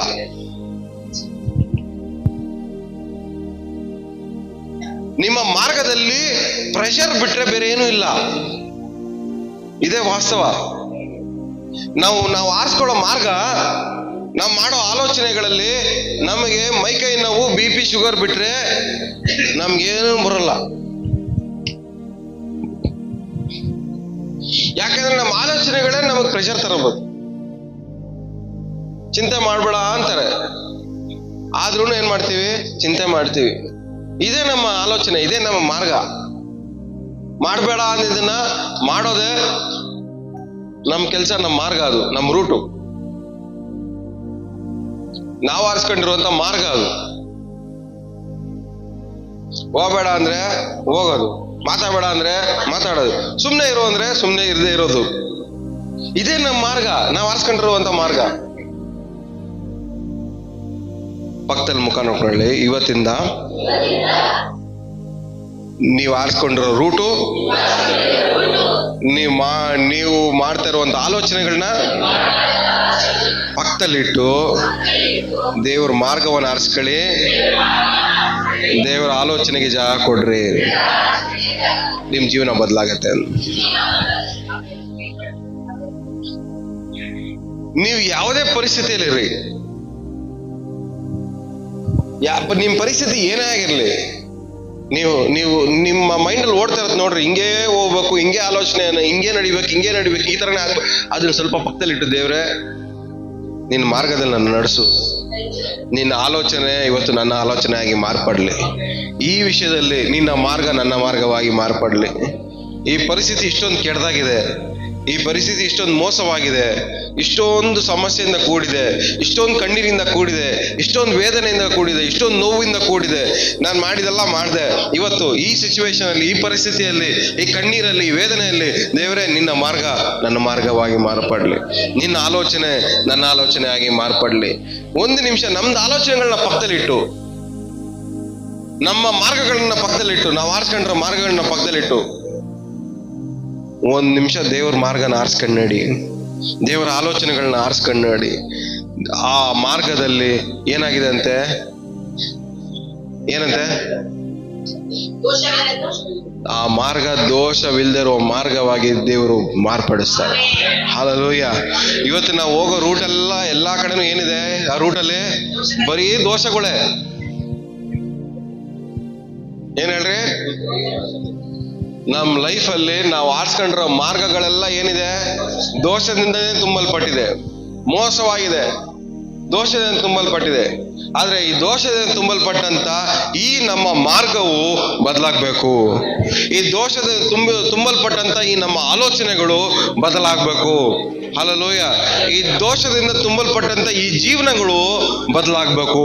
ಬದಲಾಗಬೇಕಂದ್ರೆ ಇವು ದೇವರ ಮಾರ್ಗವು ನಮ್ಮ ಮಾರ್ಗವಾಗಿ ಮಾರ್ಪಡಬೇಕು, ದೇವರ ಆಲೋಚನೆಯು ನಮ್ಮ ಆಲೋಚನೆ ಆಗಿ ಮಾರ್ಪಡಬೇಕು, ದೇವರ ಮಾತು ನಮ್ಮ ಮಾತಾಗಿ ಮಾರ್ಪಡಬೇಕು. ಹಲ್ಲೆಲೂಯಾ. ಈ ಮೂರು ಸೈಮಲ್ಟೇನಿಯಸ್ ಆಗಿ ನಡೀತಾ ಇರ್ಬೇಕು ನಮ್ಮ ಲೈಫಲ್ಲಿ.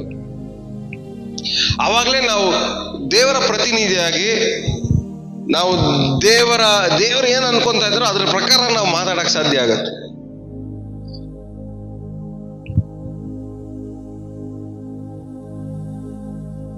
ಕೆಲವೊಂದ್ ಜನ ನಾವು ಅನ್ಕೊಂತೀವಿ ನಾವು ಮಾತಾಡಿದ್ರೆ ಇವ್ರು ಸರೋಗೋದು ಅಂತ. ಇಲ್ಲ, ಕೆಲವೊಂದ್ಸರಿ ನಾವು ಸೈಲೆಂಟ್ ಆಗಿದ್ರೆ ಸರೋಯ್ತಾರೆ.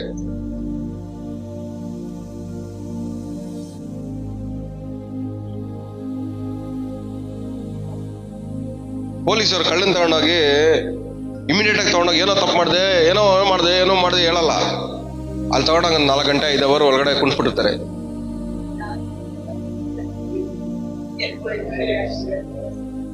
ಸೈಲೆಂಟ್ ಆಗಿರ್ತಾರೆ. ಅವನ ಪಾಟಿಗೆ ಒಳಗಡೆ ಹಾಕ್ಬಿಟ್ಟು ಇವ್ರ ಪಾಟಿಗೆ ಇವ್ರು ಮಾಡೋ ಕೆಲಸ ಮಾಡ್ತಾ ಇರ್ತಾರೆ.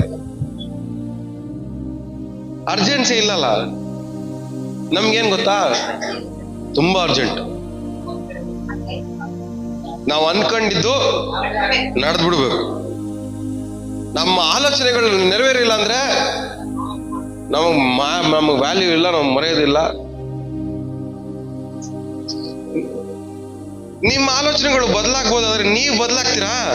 ನಿಮ್ ಪರ್ಸನಾಲಿಟಿ ಅದೇ ಅಲ್ವಾ? ಇವತ್ತು ಬರೋ ಆಲೋಚನೆ ನಾಳೆ ಚೇಂಜ್ ಆಗ್ಬೋದು. ಇವತ್ತು ಬಂದು ನಾಳೆ ಚೇಂಜ್ ಆಗೋ ಆಲೋಚನೆಗೋಸ್ಕರ ನಾವು ನಮ್ಮ ಪ್ರೆಸ್ಟೀಜು, ನಮ್ ಗೌರವ,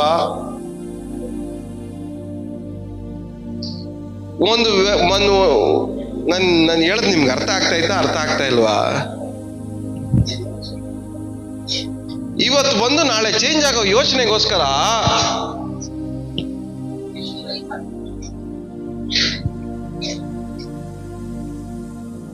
ಇವತ್ತು ಬಂದು ನಾಳೆ ಹೋಗೋ ಆಲೋಚನೆಗೆ, ಇವತ್ತು ಬಂದು ನಾಳೆ ಹೋಗೋ ಯೋಚನೆಗಳಿಗೋಸ್ಕರ ನಾವೇನ್ ಮಾಡ್ತಾ ಇದೀವಿ? ಎಷ್ಟು BP ಶುಗರ್ ಬರ್ಸ್ಕೊಂತ ಇದೀವಿ, ಎಷ್ಟು ನಿದ್ದೆ ಹಾಳು ಮಾಡ್ಕೊಂತ ಇದೀವಿ, ಎಷ್ಟು ಕಣ್ಣೀರು ಬರ್ಸ್ಕೊಂತ ಇದೀವಿ, ಎಷ್ಟು ನೋವು ಬರ್ಸ್ಕೊಂತ ಇದೀವಿ. ಸೊ ಇವತ್ತು ಬಂದು ನಾಳೆ ಹೋಗೋ ಆಲೋಚನೆಗಳಿಗೋಸ್ಕರ ಇಷ್ಟೊಂದು ಟೆನ್ಷನ್.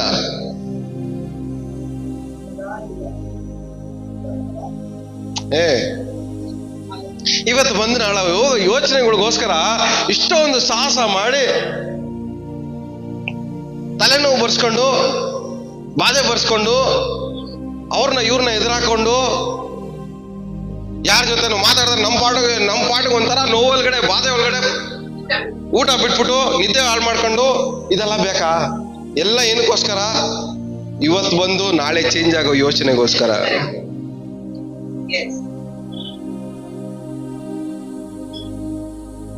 ಅದಕ್ಕೆ ನಿಮ್ಮ ಆಲೋಚನೆಗಳು ನನ್ನ ಆಲೋಚನೆ ಅಲ್ಲಪ್ಪ, ನನ್ನ ಆಲೋಚನೆಗಳು ಲಾಸ್ಟ್ ಆಗಿರ್ತವೆ, ಚೆನ್ನಾಗಿರ್ತವೆ. ನಿಂದು ಇವತ್ತು ಬಂದು ನಾಳೆ ಹೋಗೋ ಆಲೋಚನೆಗಳು ನಿಂದು.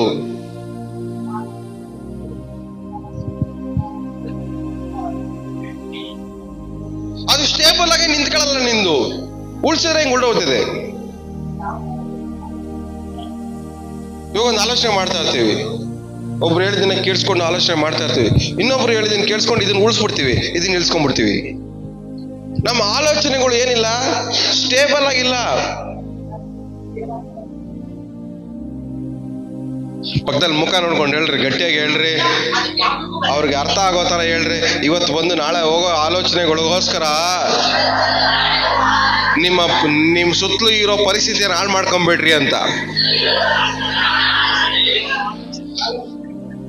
ಇವತ್ತು ಬಂದು ನಾಳೆ ಹೋಗುವಂತ ಹೇಳ್ರಿ, ಇವತ್ತು ಬಂದು ನಾಳೆ ಹೋಗುವಂತ ಆಲೋಚನೆಗೋಸ್ಕರ ಪ್ರೀತಿ ವಿಶ್ವಾಸಗಳನ್ನ ಹಾಳು ಮಾಡ್ಕೊಂಬೇಡಿ ಅಂತ. ಇವತ್ತು ಬಂದು ನಾಳೆ ಹೋಗೋ ಆಲೋಚನೆಗೋಸ್ಕರ ನಿಮ್ಮ ಟೈಮ್ನ, ನಿಮ್ಮ ನಿದ್ದೆಯನ್ನ, ನಿಮ್ಮ ಊಟನ ಹಾಳು ಮಾಡ್ಕೊಂಬೇಡಿ ಅಂತ.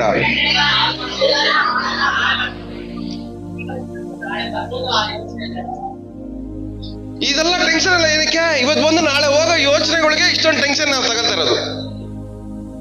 ಇವತ್ತು ಈ ಒಪಿನಿಯನ್ ಇರ್ಬೋದು, ಆ ಒಪಿನಿಯನ್ ನಾಳೆ ಚೇಂಜ್ ಆಗ್ಬೋದು. ಇವಾಗ ಯೇಸು ಸ್ವಾಮಿ ಏನೋ ನಾವು ಯೇಸು ಸ್ವಾಮಿ ಸ್ವೀಕಾರ ಮಾಡಕ್ ಮುಂಚೆ ನಮ್ಮನ್ನ ಹೆಂಗ್ ನೋಡ್ತಾ ಇದ್ರು ದೇವರು? ಪಾಪಿಗಳಾಗಿ ನೋಡ್ತಾ ಇದ್ರು. ಯಾವಾಗ ನಾವು ಯೇಸು ಸ್ವಾಮಿನ ಸ್ವೀಕಾರ ಮಾಡಿದ್ರು ದೇವ್ರ ಒಪಿನಿಯನ್ ಏನಾಗುತ್ತೆ ನಮ್ಮ ಮೇಲೆ ದೇವ್ರ ಒಪಿನಿಯನ್ ಚೇಂಜ್ ಆದ್ಮೇಲೆ ನಮ್ಮ ಒಪಿನಿಯನ್ ಚೇಂಜ್ ಆಗ್ಬಾರ್ದಾ? ಆದ್ರೂ ಗಟ್ಟಿಯಾಗಿ ಇಟ್ಕೊಂಡ್ಬಿಡ್ತೀವಿ ನಾವು. ನಮ್ಮ ಆಲೋಚನೆನೇ ಇಂಪಾರ್ಟೆಂಟ್.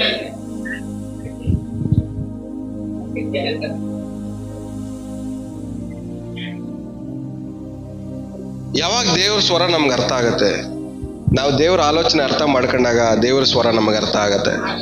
ನಮ್ಮ ದೇವ್ರ ಸ್ವರ ನಾವು ಏನು ಕೇಳಿಸ್ಕೊಳಕ್ ಆಗ್ತಾ ಇಲ್ಲ ಅಂದ್ರೆ ನಮ್ಮ ಆಲೋಚನೆ ಬೇರೆ, ದೇವ್ರು ಮಾತಾಡ್ತಾ ಇರೋದು ಬೇರೆ. ದೇವ್ರ ಮಾರ್ಗ ಬೇರೆ, ನಾವು ಅನ್ಕೊಂತ ಇರೋದು ಬೇರೆ.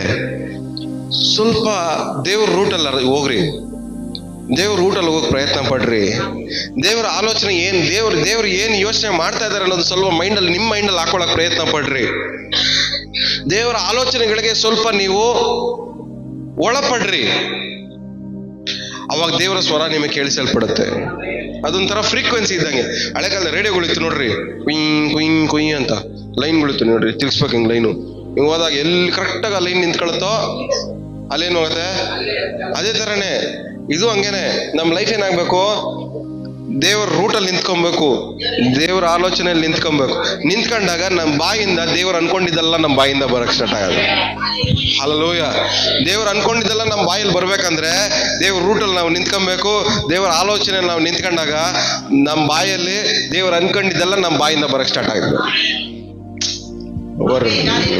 ನಿಮ್ಗೆಲ್ಲ ಹೇಳ್ತೀನಿ ನೋಡ್ರಿ, ಹೋಗಿ.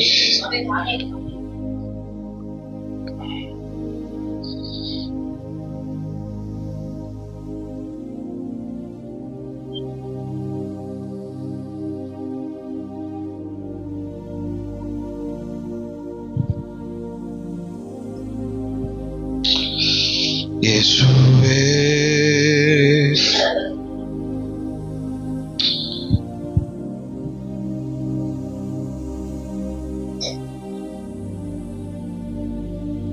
ಎರಡು ತಿಮೋತಿ 2ನೇ ಅಧ್ಯಾಯ 14ನೇ ವಾಕ್ಯ. 2ನೇ ಅಧ್ಯಾಯ 14ನೇ ವಾಕ್ಯ.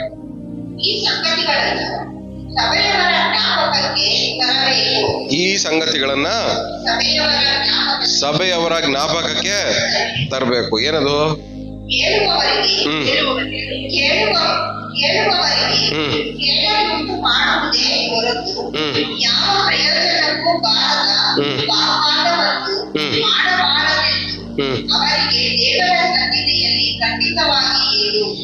ಸರಿ, ಒಬ್ರಿಗೊಬ್ರು ಹೇಳ್ಕೊಳ್ಳಿ ಇದನ್ನ.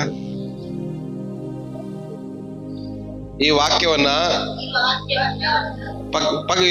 ಇಬ್ಬಿಬ್ರೆ ಕೈ ಇಟ್ಕೊಂಡು ಕಣ್ಣಲ್ಲಿ ಕಣ್ಣಿಟ್ಟು ನೋಡ್ಕೊಂಡು ಈ ಮಾತನ್ನ ಹೇಳ್ಕೊಳ್ಳಿ. ಏನಂತೆ?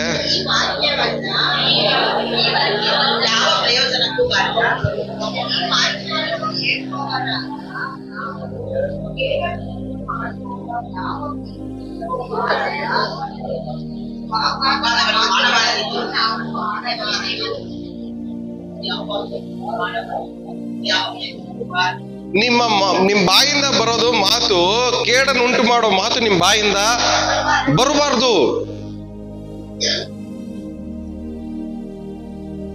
ದೇವರು ನಿಮ್ಮ ಹತ್ರ ಮಾತಾಡ್ಬೇಕಂದಾಗ, ಇಲ್ಲ ದೇವ್ರು ನಿಮ್ ಮೂಲಕ ಮಾತಾಡ್ಬೇಕಂತ ನೀವು ಅನ್ಕೊಂಡಾಗ, ನಿಮ್ ಬಾಯಲ್ಲಿ ಯಾವ ಕೇಡನ್ನು ಉಂಟು ಮಾಡುವಂತ ಮಾತುಗಳು ನಿಮ್ ಬಾಯಿಯಿಂದ ಬರಬಾರ್ದು. ಆದ್ರೆ ನಾವು ಆಲೋಚನೆ ಮಾಡೋದಲ್ಲ ಏನು, ಕೇಡನ್ನು ಉಂಟು ಮಾಡದೆ. ನಮ್ಮ ಪ್ರಕಾರ ಪಾಪಿಗಳಿಗೆ ಒಳ್ಳೇದಾಗ್ಬಾರ್ದು, ನಮ್ಮ ಪ್ರಕಾರವಾಗಿ ಕೆಟ್ಟವ್ರಿಗೆ ಒಳ್ಳೇದ್ ನಡಿಬಾರ್ದು, ನಮ್ಮ ಪ್ರಕಾರವಾಗಿ ನಮ್ಮ ಕಣ್ಣೀರು ಬರ್ಸೋರು ಹಾಳಾಗೋಗ್ಬೇಕು, ನಮ್ಮ ಪ್ರಕಾರವಾಗಿ ನಮ್ಗೆ ಅನ್ಯಾಯ ಮಾಡಿದವರು, ನಮ್ಗೆ ಮೋಸ ಮಾಡಿದವರು, ನಮಗ್ ದ್ರೋಹ ಮಾಡಿದವರು ಹಾಳಾಗೋಗ್ಬೇಕು. ಇದೆಲ್ಲ ನಾವು ಮಾಡೋ ಆಲೋಚನೆ. ಆದ್ರೆ ದೇವ್ರ ಆಲೋಚನೆ ಏನು? ನಿನಗೆ ಕೆಟ್ಟದ್ ಮಾಡ್ತಾರ, ಅವ್ರಿಗೆ ರಿಟರ್ನ್ ಆಗಿ ನೀನೇನ್ ಮಾಡ್ಬೇಕು? ಆಶೀರ್ವಾದ ಮಾಡೋರ್ನ ಸಾಕು, ಮಿಕ್ಕಿದ್ ನಾನು ನೋಡ್ಕೊಂತೀನಿ. ಬಟ್ ಕೇಡ್ ಅನ್ನೋದು ನಿಮ್ ಬಾಯಿಂದ ಬರಬಾರ್ದು. ಯುದ್ಧವು ಯೆಹೋವನದು, ಜಯವು ಮಾತ್ರ ನಮ್ದೇ. ಆದ್ರೆ ನಾವು ನಮ್ಮ ಬಾಯಿಂದ ಕೇಡನ್ನ ಮಾತಾಡಕ್ಕೆ ಹೋಗ್ಲೇಬಾರ್ದು. ಕೇಡ್ ಅನ್ನೋದು ನಿಮ್ ಬಾಯಲ್ಲಿ ಇರ್ಲೇಬಾರ್ದು. ಒಬ್ಬನ ಹಾಳಾಗಿ ಹೋಗುವಂತ ನಮ್ಮ ಬಾಯಿಂದ ಬರಬಾರ್ದು.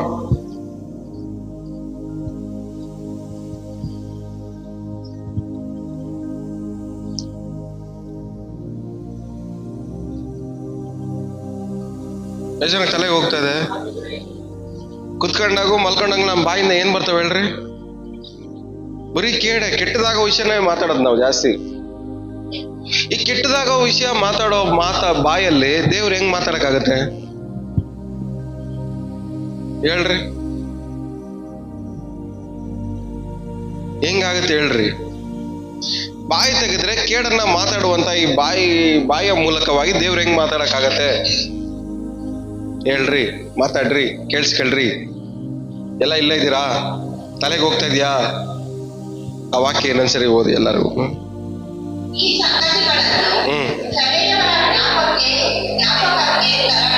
ಇದೇನಾಗಿರ್ಬೇಕಂತ ನಿಮ್ಗೆ? ಇದು ನಿಮ್ಮ ಜ್ಞಾಪಕದಲ್ಲಿ ಇರ್ಬೇಕು ಯಾವಾಗ್ಲೂ. ಯಾವ್ದು ಜ್ಞಾಪಕದಲ್ಲಿ ಇರ್ಬೇಕು? ನನ್ನ ಬಾಯಿಂದ ಯಾವ ಕೇಡನ್ನು ಉಂಟು ಮಾಡುವ ಮಾತುಗಳು, ಪ್ರಯೋಜನಕ್ಕೆ ಬರದೇ ಇರುವಂತ ಆರ್ಗ್ಯುಮೆಂಟ್ಗಳು ನಮ್ಮ ಬಾಯಿಂದ ಬರಬಾರ್ದು ಅನ್ನೋದು ನನ್ನ ಮೈಂಡ್ ಅಲ್ಲಿ ಯಾವಾಗ್ಲೂ ಇರಬೇಕು. ಕೆಲವೊಬ್ರು ಇರ್ತಾರೆ, ಅವ್ರು ಮಾತಾಡಿದ್ರೆ ಆರ್ಗ್ಯುಮೆಂಟ್ ಸ್ಟಾರ್ಟ್ ಆಯ್ತದೆ, ಸಮಾಧಾನ ಬರಲ್ಲ.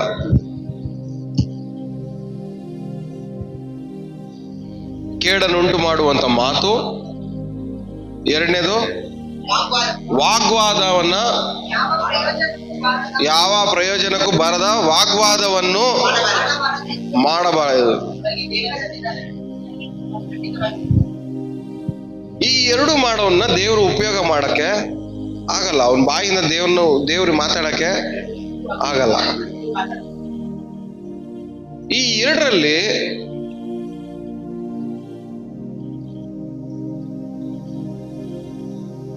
ಎರಡನ್ನ ಬದಲಾಯಿಸ್ಕೊಂಡು ನಮ್ಮ ಪರಿಸ್ಥಿತಿಗಳಲ್ಲಿ ದೇವರ ಸ್ಥಾನದಲ್ಲಿ ನಿಂತ್ಕೊಂಡು ದೇವರು ಏನ್ ಮಾತಾಡ್ಬೋದು ಅನ್ನೋದು ಒಂದು ನಿಮಿಷ ಆಲೋಚನೆ ಮಾಡಿ ನೋಡ್ರಿ. ನಾವು ಬೆಳಗ್ಗೆ ಎದ್ದಾಗಿಂದ ರಾತ್ರಿ ಮಲ್ಗೋವರೆಗೂ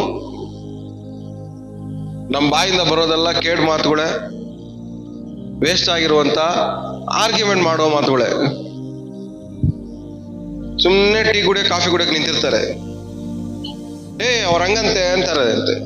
ಇವ್ರೇನ್ ಹೇಳ್ತಾರೆ ಪಕ್ಕದಲ್ಲಿ ಇರೋರು? ಹಂಗಲ್ವಂತೆ ಅಂತ. ಅವನು ಹೇಳ್ತಾನೆ ಹಂಗಲ್ವಂತೆ, ಅವ್ರು ಹಂಗಂತೆ ಅಂತ. ಅಲ್ಲಿ ಆರ್ಗ್ಯುಮೆಂಟ್ ಏನ್ ನಡೀತಾ ಇದೆ? ಅವ್ನು ಹೆಂಗೆ ಅಂತ 3 ಜನಕ್ಕೆ ಗೊತ್ತಿಲ್ಲ. 3 ಜನ ನಿಂತ್ಕೊಂಡು ಏನ್ ಆರ್ಗ್ಯುಮೆಂಟ್ ಮಾಡ್ತಾವ್ರೆ? ವೇಸ್ಟ್ ಆರ್ಗ್ಯುಮೆಂಟ್ ಇವೆಲ್ಲ. ಸುಮ್ಮನೆ ನಿಂತ್ಕೊಂಡು ಆರ್ಗ್ಯುಮೆಂಟ್ ಮಾಡ್ದಿರೋ ಒಂದು ವ್ಯಕ್ತಿಗೆ ಅಲ್ಲಿ ಇರಕ್ಕೆ ಆಗಲ್ಲ. ಆದ್ರೆ ದೇವ್ರ ವಾಕ್ಯ ಏನ್ ಹೇಳ್ತಾ ಇದೆ, ಈ ವೇಸ್ಟ್ ಆರ್ಗ್ಯುಮೆಂಟ್ ಇಂದ ಏನ್ ಮಾಡೋಕ್ ನೀನು ದೂರ ಇರು.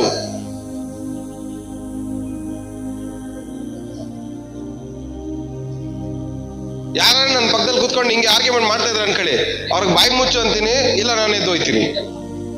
ಇರಿಟೇಟ್ ಆಗುತ್ತೆ. ಬಟ್ ಕೆಲವೊಬ್ರು ಇರ್ತಾರೆ ಆರ್ಗ್ಯುಮೆಂಟ್ ಅಲ್ಲಿ ಎಂಜಾಯ್ಮೆಂಟ್ ಜಾಸ್ತಿ ಇರ್ತದೆ ಅವ್ರಿಗೆ. ವಾವ್, ಎಷ್ಟು ಒಳ್ಳೆ ಟಾಪಿಕ್ ಮಾತಾಡ್ತಾ ಇದ್ದಾರೆ ಸಿಸ್ಟರ್, ಸೂಪರ್. ಎಷ್ಟು ಒಳ್ಳೆ ಟಾಪಿಕ್ ಮಾತಾಡ್ತಾ ಇದ್ದಾರೆ ಬ್ರದರ್, ಎಷ್ಟು ಸೂಪರ್ ಎಂಜಾಯ್ಮೆಂಟ್ ಇರುತ್ತೆ ಗೊತ್ತಾ, ಒಳಗಡೆ ಮಜಾ ಸಿಗುತ್ತೆ, ಒಳಗಡೆ ಕಿಕ್ಕು. ಯಾವ್ದ್ರಲ್ಲಿ? ಆರ್ಗ್ಯುಮೆಂಟ್ ಅಲ್ಲಿ. ಒಂದು ವಿಶ್ವಾಸಿಯಾಗಿ ಆರ್ಗ್ಯುಮೆಂಟ್ ಅಲ್ಲಿ ಎಂಜಾಯ್ಮೆಂಟ್ ನಾವು ಮಾಡಬಾರ್ದು. ಯಾವ ಆರ್ಗ್ಯುಮೆಂಟ್ ಅಲ್ಲಿ ನಮ್ಗೆ ಎಂಜಾಯ್ಮೆಂಟ್ ಸಿಕ್ಬಾರ್ದು. ಅದೇ ಆ ತರ ವಿಶ್ವಾಸಿನೇ ಒಳ್ಳೆ ವಿಶ್ವಾಸಿ. ನೀವು ಅದಕ್ಕೆ ನಿಮ್ಮ ಮಾತು ಹೌದಂದ್ರೆ ಹೌದು, ಇಲ್ಲ ಅಂದ್ರೆ ಪಕ್ಕದಲ್ಲಿ ಮುಖ ನೋಡ್ಕೊಳ್ಳಿ. ಆರ್ಗ್ಯುಮೆಂಟ್ ಅಲ್ಲಿ ಎಂಜಾಯ್ ಮಾಡದೇ ಇರೋ ವಿಶ್ವಾಸಿನೇ ಒಳ್ಳೆ ವಿಶ್ವಾಸಿ ಅಂತ.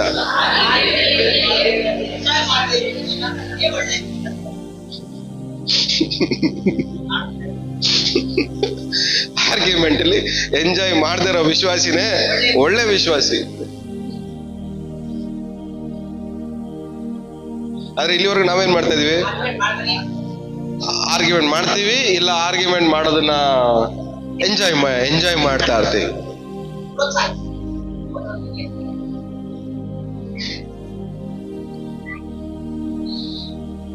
ಒಂದ್ ಅರ್ಥ ಮಾಡ್ಕೊಳ್ಳಿ, ದೇವ್ರು ನಿಮ್ಮನ್ನ ಏನಕ್ಕೆ ಇಟ್ಟಿದ್ದಾರೆ? ಸಮಸ್ಯೆಗಳಿಗೆ ಪರಿಷ್ಕಾರವಾಗಿ ದೇವ್ರು ನಿಮ್ಮನ್ನ ಇಟ್ಟಿದ್ದಾರೆ. ಆದ್ರೆ ನೀವೇ ಸಮಸ್ಯೆ ಆಗ್ಬಾರ್ದು. ಕೋರ್ಟ್ ಅಲ್ಲಿ ಆರ್ಗ್ಯುಮೆಂಟ್ ನಡೀತವೆ. ಆ ಕಡೆ ಲಾಯರ್ ಆರ್ಗ್ಯೂ ಮಾಡ್ತಾರೆ, ಈ ಕಡೆ ಲಾಯರ್ ಜಡ್ಜ್ ಏನು ಕೂತಿದ್ದಾರೆ, ಎರಡು ಆರ್ಗ್ಯುಮೆಂಟ್ ನಿಲ್ಸಿ ಒಂದ್ ತೀರ್ಪು ಕೊಡಕ್ಕೆ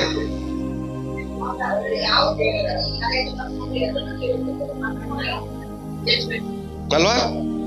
ಜಡ್ಜ್ ಮಾತಾಡಿದಾಗ ಎರಡು ಆರ್ಗ್ಯುಮೆಂಟ್ ಏನಾಯ್ತವೆ? ಸ್ಟಾಪ್ ಆಯ್ತವೆ. ದೇವರು ಮಾತಾಡಿದ್ರು ನಮ್ಮ ಆರ್ಗ್ಯುಮೆಂಟ್ಗಳು ನಿಲ್ಲಲ್ವಲ್ಲ.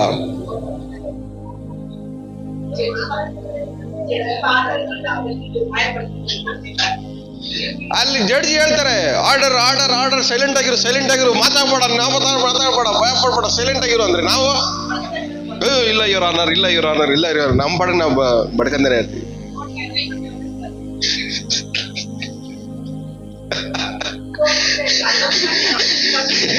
ಜಡ್ಜ್ ಕೋರ್ಟ್ ಈಸ್ ಅಡ್ಜರ್ನ್ ಅಂದ್ಬಿಟ್ಟು ಕೋರ್ಟ್ ಬಿಟ್ಟು ಅವ್ರ ಮನೆಗೆ ಹೋದ್ರು ನಾವು ಕೋರ್ಟ್ ಅಲ್ಲಿ ನಿಂತ್ಕೊಂಡು ಆರ್ಗ್ಯುಮೆಂಟ್ ಮಾಡ್ತಾನೆ ಇರ್ತೀವಿ. ನಮ್ ಪ್ರಕಾರವಾಗಿ ನಾವು ಆರ್ಗ್ಯುಮೆಂಟ್ ಅಲ್ಲಿ ಗೆಲ್ಲೋವರೆಗೂ ಜಡ್ಜ್ ನಮ್ಮನ್ನ ಬಿಟ್ಟು ಹೋಗ್ಬಾರ್ದು.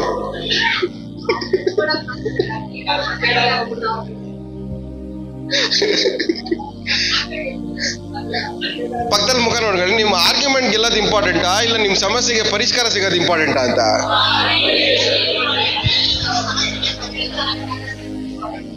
ಏನ್ ಇಂಪಾರ್ಟೆಂಟು? ಸಮಸ್ಯೆಗೆ ಪರಿಹಾರ ಸಿಗ್ಬೇಕಂದ್ರೆ ಆರ್ಗ್ಯುಮೆಂಟ್ ಮಾಡೋದು ನಿಲ್ಸಿ ಪರಿಷ್ಕಾರ ಹುಡುಕ್ಬೇಕು. ಇಲ್ಲಿ ನಮ್ಮ ಪ್ರಾಬ್ಲಮ್ ಏನಂದ್ರೆ ನಾವು ನಮ್ಮ ಆಲೋಚನೆ ನಮಗೆ ಗೌರವ, ನಮ್ಮ ಆಲೋಚನೆಗಳು ಗೆಲ್ಬೇಕು ನಮ್ಗೆ. ಅದಕ್ಕೋಸ್ಕರ ನಾವೇನ್ ಮಾಡ್ತೀವಿ? ಆರ್ಗ್ಯುಮೆಂಟ್ ಮಾಡ್ತೀವಿ. ಅಯ್ಯೋ, ಎಷ್ಟು ಜನಕ್ಕೆ ತಲೆಗೆ ಹೋಗ್ತಾ ಇದೆ? ಏನಕ್ಕೆ ಆರ್ಗ್ಯುಮೆಂಟ್ ಮಾಡ್ತೀವಿ ಹೇಳ್ರಿ?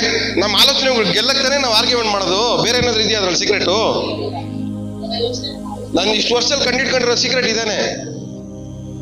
ಒಂದು ವ್ಯಕ್ತಿ ಆರ್ಗ್ಯುಮೆಂಟ್ ಮಾಡದೆ ಅವನ ಆಲೋಚನೆ ಗೆಲ್ಲಿ ಅಂತ ಅವನು ಅನ್ಕೊಂಡಿರೋದೇ ನಿಜ ಅಂತ ಪ್ರೂವ್ ಮಾಡಕ್ಕೋಸ್ಕರನೇ ಅವ್ನಿಗೆ ಆರ್ಗ್ಯುಮೆಂಟ್ ಮಾಡೋದು. ಹೋಗ್ರಿ, ನಿಮ್ಗೆ ಹೇಳ್ತೀನಿ ನೋಡ್ರಿ, ನಿಮ್ಗೆಲ್ಲ ಸೀಕ್ರೆಟ್ ಹೇಳ್ಕೊಡ್ಬೇಕು ನೀವು.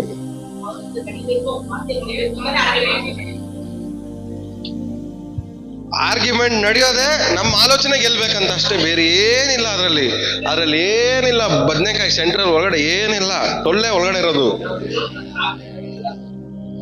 ಯಾಕಂದ್ರೆ ನಮಗಿಂತ ನಮ್ಮ ಆಲೋಚನೆಗೆ ಈಗೋ ಜಾಸ್ತಿ, ನಮಗಿಂತ ನಮ್ಮ ಆಲೋಚನೆಗಳಿಗೆ ಆಟಿಟ್ಯೂಡ್ ಜಾಸ್ತಿ, ನಮಗಿಂತ ನಮ್ಮ ಆಲೋಚನೆಗಳಿಗೆ ಅಹಂಕಾರ ಜಾಸ್ತಿ. ನಮಗಿಂತ ನಮ್ಮ ಆಲೋಚನೆಗಳ ಗರ್ವ ಜಾಸ್ತಿ. ಅದಕ್ಕೆ ಏನ್ ಮಾಡಲ್ಲ, ನಾವು ಬಿಟ್ಕೊಡ್ತೀನಿ ಅಂದ್ರೂ ನಮ್ಮ ಆಲೋಚನೆಗಳು ನಮ್ಮನ್ನು ಬಿಟ್ಕೊಡಲ್ಲ ಅಂತವೆ. ಇವಾಗ ನಾವು ಯಾವ ಕಂಟ್ರೋಲ್ ಇದೀವಿ? ನಮ್ಮ ಆಲೋಚನೆ ಅಹಂಕಾರದ ಕಂಟ್ರೋಲ್ ಇದೀವಿ. ಇವತ್ತು ಬಂದು ನಾಳೆ ಹೋಗೋ ಆಲೋಚನೆಯ ಕಂಟ್ರೋಲ್ ಅಲ್ಲಿ ಇದ್ಕೊಂಡು ನಾವೇನ್ ಮಾಡ್ತಾ ಇದೀವಿ? ಎಗರಾಡ್ತಾ ಇದೀವಿ. ನಾಳೆ ಆಲೋಚನೆ ನಿಮ್ಮನ್ನು ಬಿಟ್ಟು ಹೋದ್ಮೇಲೆ ನಿಮ್ಗೆ ಇರ್ತದ ನೋಡ್ರಿ ಗಿಲ್ಟಿ ಫೀಲಿಂಗು. ಸೊ ನಾನ್ ಹಿಂಗ್ ಮಾತಾಡ್ಬಿಟ್ನಾ, ಅಯ್ಯೋ ನಾನ್ ಏನಕ್ಕೆ ಹಂಗ್ ಮಾತಾಡ್ಬಿಟ್ಟೆ ಆ ಟೈಮಲ್ಲಿ. ಸೊ ಅವಾಗ ಎಗರ್ತಾ ಇದ್ದಿದ್ದು ಯಾವ್ದ್ರಿಂದ ಹೇಳ್ರಿ? ಇವತ್ತು ಬಂದು ನಾಳೆ ಹೋಗೋ ಆಲೋಚನೆಗೋಸ್ಕರ ಎಗರ್ತಾ ಇದ್ರಿ ನೀವು. ಆ ಆಲೋಚನೆ ಹೋದ್ಮೇಲೆ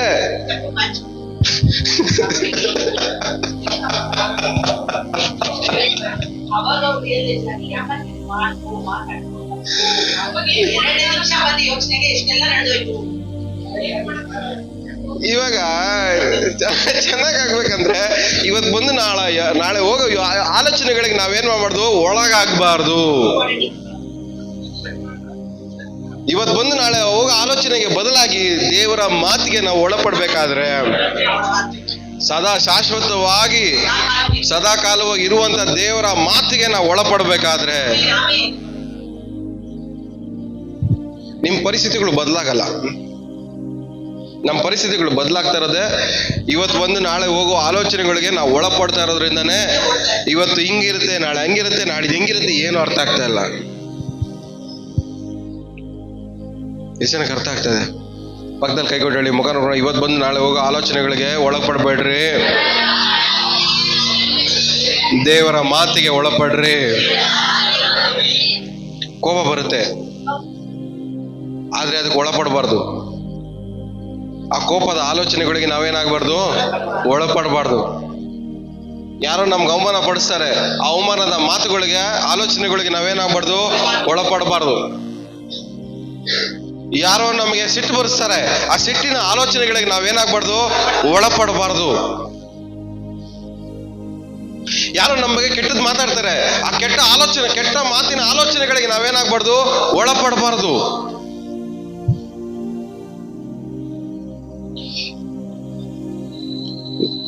ಒಂದ್ ಸೀಕ್ರೆಟ್ ನೋಡ್ರಿ, ಅವ್ರು ಮಾತಾಡೋ ಮಾತು ನಮ್ಮ ಆಲೋಚನೆ ಆಗಿ ಮಾರ್ಪಡುತ್ತೆ, ಕನ್ವರ್ಟ್. ಎಲ್ಲ ಕೇಳಿಸ್ಕೊಳ್ರಿ, ಗಮನಿಸಿ. ಪಕ್ಕದಲ್ಲಿ ಮುಖ ನೋಡ್ಕೊಂಡು ಹೇಳ್ರಿ, ನೀನ್ ಮಾತಾಡೋ ಮಾತೆ ನನ್ನ ಆಲೋಚನೆಯಾಗಿ ಬದಲಾಗತ್ತೆ ಅಂತ. ಎಷ್ಟು ಚೆನ್ನಾಗಿ ಅರ್ಥ ಆಯ್ತಿದ್ದು? ಯಾರೋ ಮಾತೆ ನಮ್ಮ ಆಲೋಚನೆಗೆ ಬದಲಾಗೋದು, ಯಾರ್ದೋ ಮಾತು ನಮ್ಮ ಆಲೋಚನೆಯಾಗಿ ಮಾರ್ಪಡುತ್ತೆ. ದೇವರ ಮಾತು ನಮ್ಮ ಆಲೋಚನೆಯಾಗಿ ಯಾಕೆ ಬದಲಾಗಬಾರ್ದು? ಯಾರೋ ಮಾತು ನಮ್ಮ ಆಲೋಚನೆಯಾಗಿ ಬದಲಾಗಿರ್ಬೇಕಾದ್ರೆ ದೇವರ ಮಾತು ನಮ್ಮ ಆಲೋಚನೆಯಾಗಿ ಯಾಕೆ ಬದಲಾಗಬಾರ್ದು?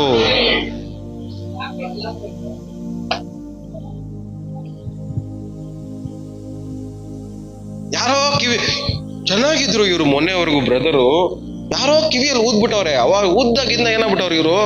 ಚೇಂಜ್ ಆಗ್ಬಿಟ್ಟು. ಕಿವಿಯಲ್ಲಿ ಊದ್ದಾಗ ಏನಾಯ್ತು ಬ್ರದರ್ಗೆ? ಇಲ್ಲ, ಕಿವಿಯಲ್ಲಿ ಊದ್ದಾಗ ಸಿಸ್ಟರ್ಗೆ ಏನಾಯ್ತು? ಅವರ ಮಾತು ಇವರ ಆಲೋಚನೆಯಾಗಿ ಮಾರ್ಪಡ್ತು.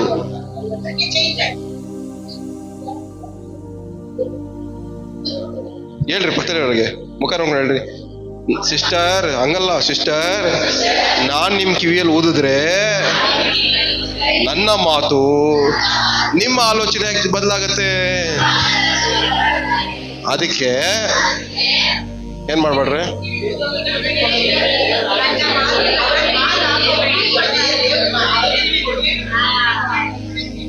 ಇನ್ನೊಂದು ಹೇಳ್ರಿ, ಆದುದರಿಂದ ನನ್ನ ಕಿವಿಯಲ್ಲಿ ಓದೋದು ನಿಲ್ಲಿಸ್ರಿ.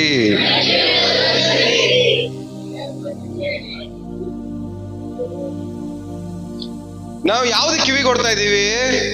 ಯಾರು ನಮ್ ಕಿವಿ ಕೂತಾರೋ ಅವ್ರು ಕಿವಿ ಕೊಡ್ತಾ ಇದೀವಿ, ಆದ್ರೆ ದೇವರ ಮಾತಿಗೆ ಕಿವಿ ಕೊಡ್ತಾ ಇಲ್ಲ.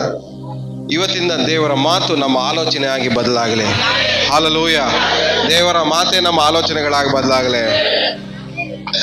ಮನುಷ್ಯರ ಮಾತು ನಮ್ಮ ಆಲೋಚನೆ ಆಗಿ ಬದಲಾಗೋದು ಬೇಕಾಗಿಲ್ಲ. ನಾವು ಯಾರೆಲ್ಲ ಕಿವಿಲಿ ಊದಕ್ ಬರ್ತಾರ ನೋಡ್ರಿ, ಓಡಿಸ್ರಿ ಅವನು ಫಸ್ಟ್ ಮನೆಯಿಂದ.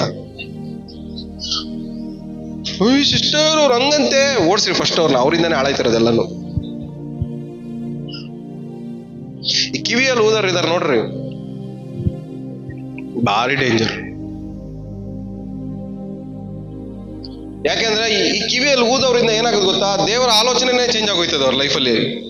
ಅವ್ರ ಲೈಫಲ್ಲಿ ರೂಟೇ ಚೇಂಜ್ ಆಗೋಗ್ತದೆ, ಅವ್ರ ಲೈಫಲ್ಲಿ ಡೈರೆಕ್ಷನ್ ಚೇಂಜ್ ಆಗೋಗುತ್ತೆ. ಅವ್ರ ಲೈಫಲ್ಲಿ ಬರ್ಬೇಕಾಗಿರೋ ಸಮಾಧಾನದ ಡೈರೆಕ್ಷನ್ ಎಲ್ಲ ಚೇಂಜ್ ಆಗೋಗ್ತದೆ. ನೆಮ್ಮದಿಯಾಗಿ ಇರ್ಬೇಕಾಗಿರೋ ನೆಮ್ಮದಿಯಾಗಿ ಬಾಳಕ್ಕಾಗ್ದಿರಂಗ ಆಗೋಗುತ್ತೆ. ನೆಮ್ಮದಿಯಾಗಿ ನಿದ್ದೆ ಮಾಡ್ಬೇಕಾಗಿರೋ ನೆಮ್ಮದಿಯಾಗಿ ನಿದ್ದೆ ಮಾಡ್ದಿರಂಗ ಆಗೋಗುತ್ತೆ. ಆರೋಗ್ಯವಾಗಿ ಬಾಳ್ಬೇಕಾಗಿರೋರು ಆರೋಗ್ಯವಾಗಿ ಬಾಳ್ದಿರಂಗ ಆಗೋಗುತ್ತೆ. ಸಮಾಧಾನ ಪೀಸ್ಫುಲ್ ಆಗಿರೋರು ಇರ್ಬೇಕಾಗಿರೋರು ಎಗುರ್ಕೊಂಡು ಬದುಕಬೇಕಾಯ್ತದೆ.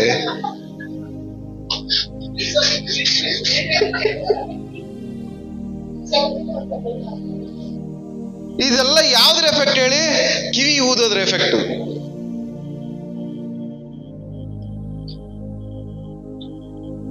ಇಷ್ಟು ವರ್ಷ, ಈ ವರ್ಷದಲ್ಲಿ 11 ತಿಂಗಳಲ್ಲಿ ಎಷ್ಟು ಜನದ ಹತ್ರ ಕಿವಿ ಊದಿಸ್ಕೊಂಡಿದೀವಿ? ಎಷ್ಟು ಜನರ ಹತ್ರ ಕಿವಿ ಊದಿಸ್ಕೊಂಡಿದೀವಿ?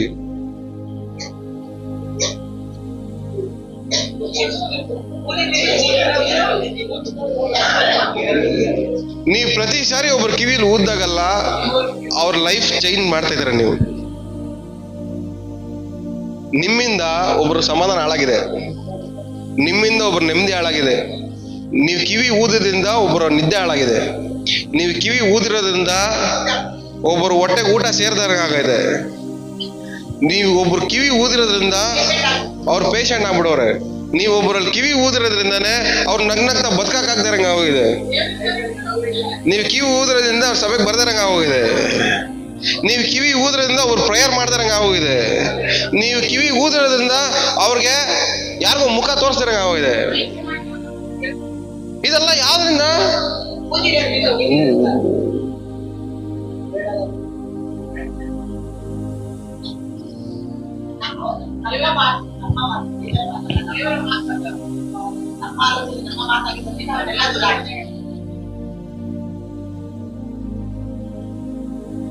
ಯಾಕೆ ಸೀರಿಯಸ್ ಆಗಿ ನೋಡ್ತಾ ಇದ್ರಲ್ಲ?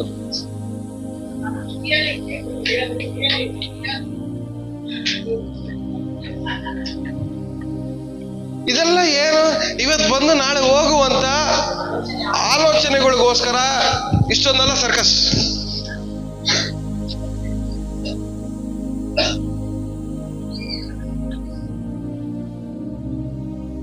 ಮನೆ ನ್ಯೂಸ್ ಅಲ್ಲಿ ಓದ್ತಾ ಇದ್ದೆ, ಅವ್ನು ಮಾಡಿದಿರೋ ತಪ್ಪಿಗೆ 50 ವರ್ಷ ಜೈಲಿಗೆ ಕೊಟ್ಟಿದ್ರಂತೆ ಅವನು. ಪಾಪ ಅವನು ಹುಡುಗ ಹೊರಗಡೆ ಹೋದವನು, ತಾತ ಹೊರಗಡೆ ಹೋದವನು. ಪಾಪ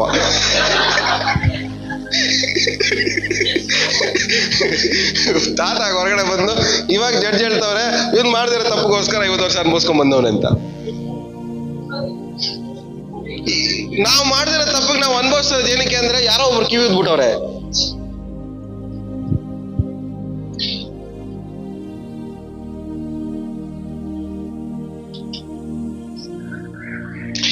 ಸೊ ಏನ್ ಜ್ಞಾಪಕ ಇರ್ಬೇಕು ನಮ್ಗೆ ಇವತ್ತು?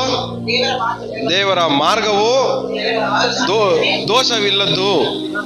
ಎರಡನೇದು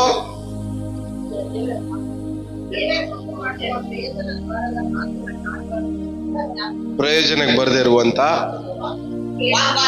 ಕೇಡನ್ನುಂಟು ಮಾಡುವಂತ ವಾಗ್ವಾದದ ಮಾತುಗಳನ್ನ ಆಡ್ಲೇಬಾರ್ದು.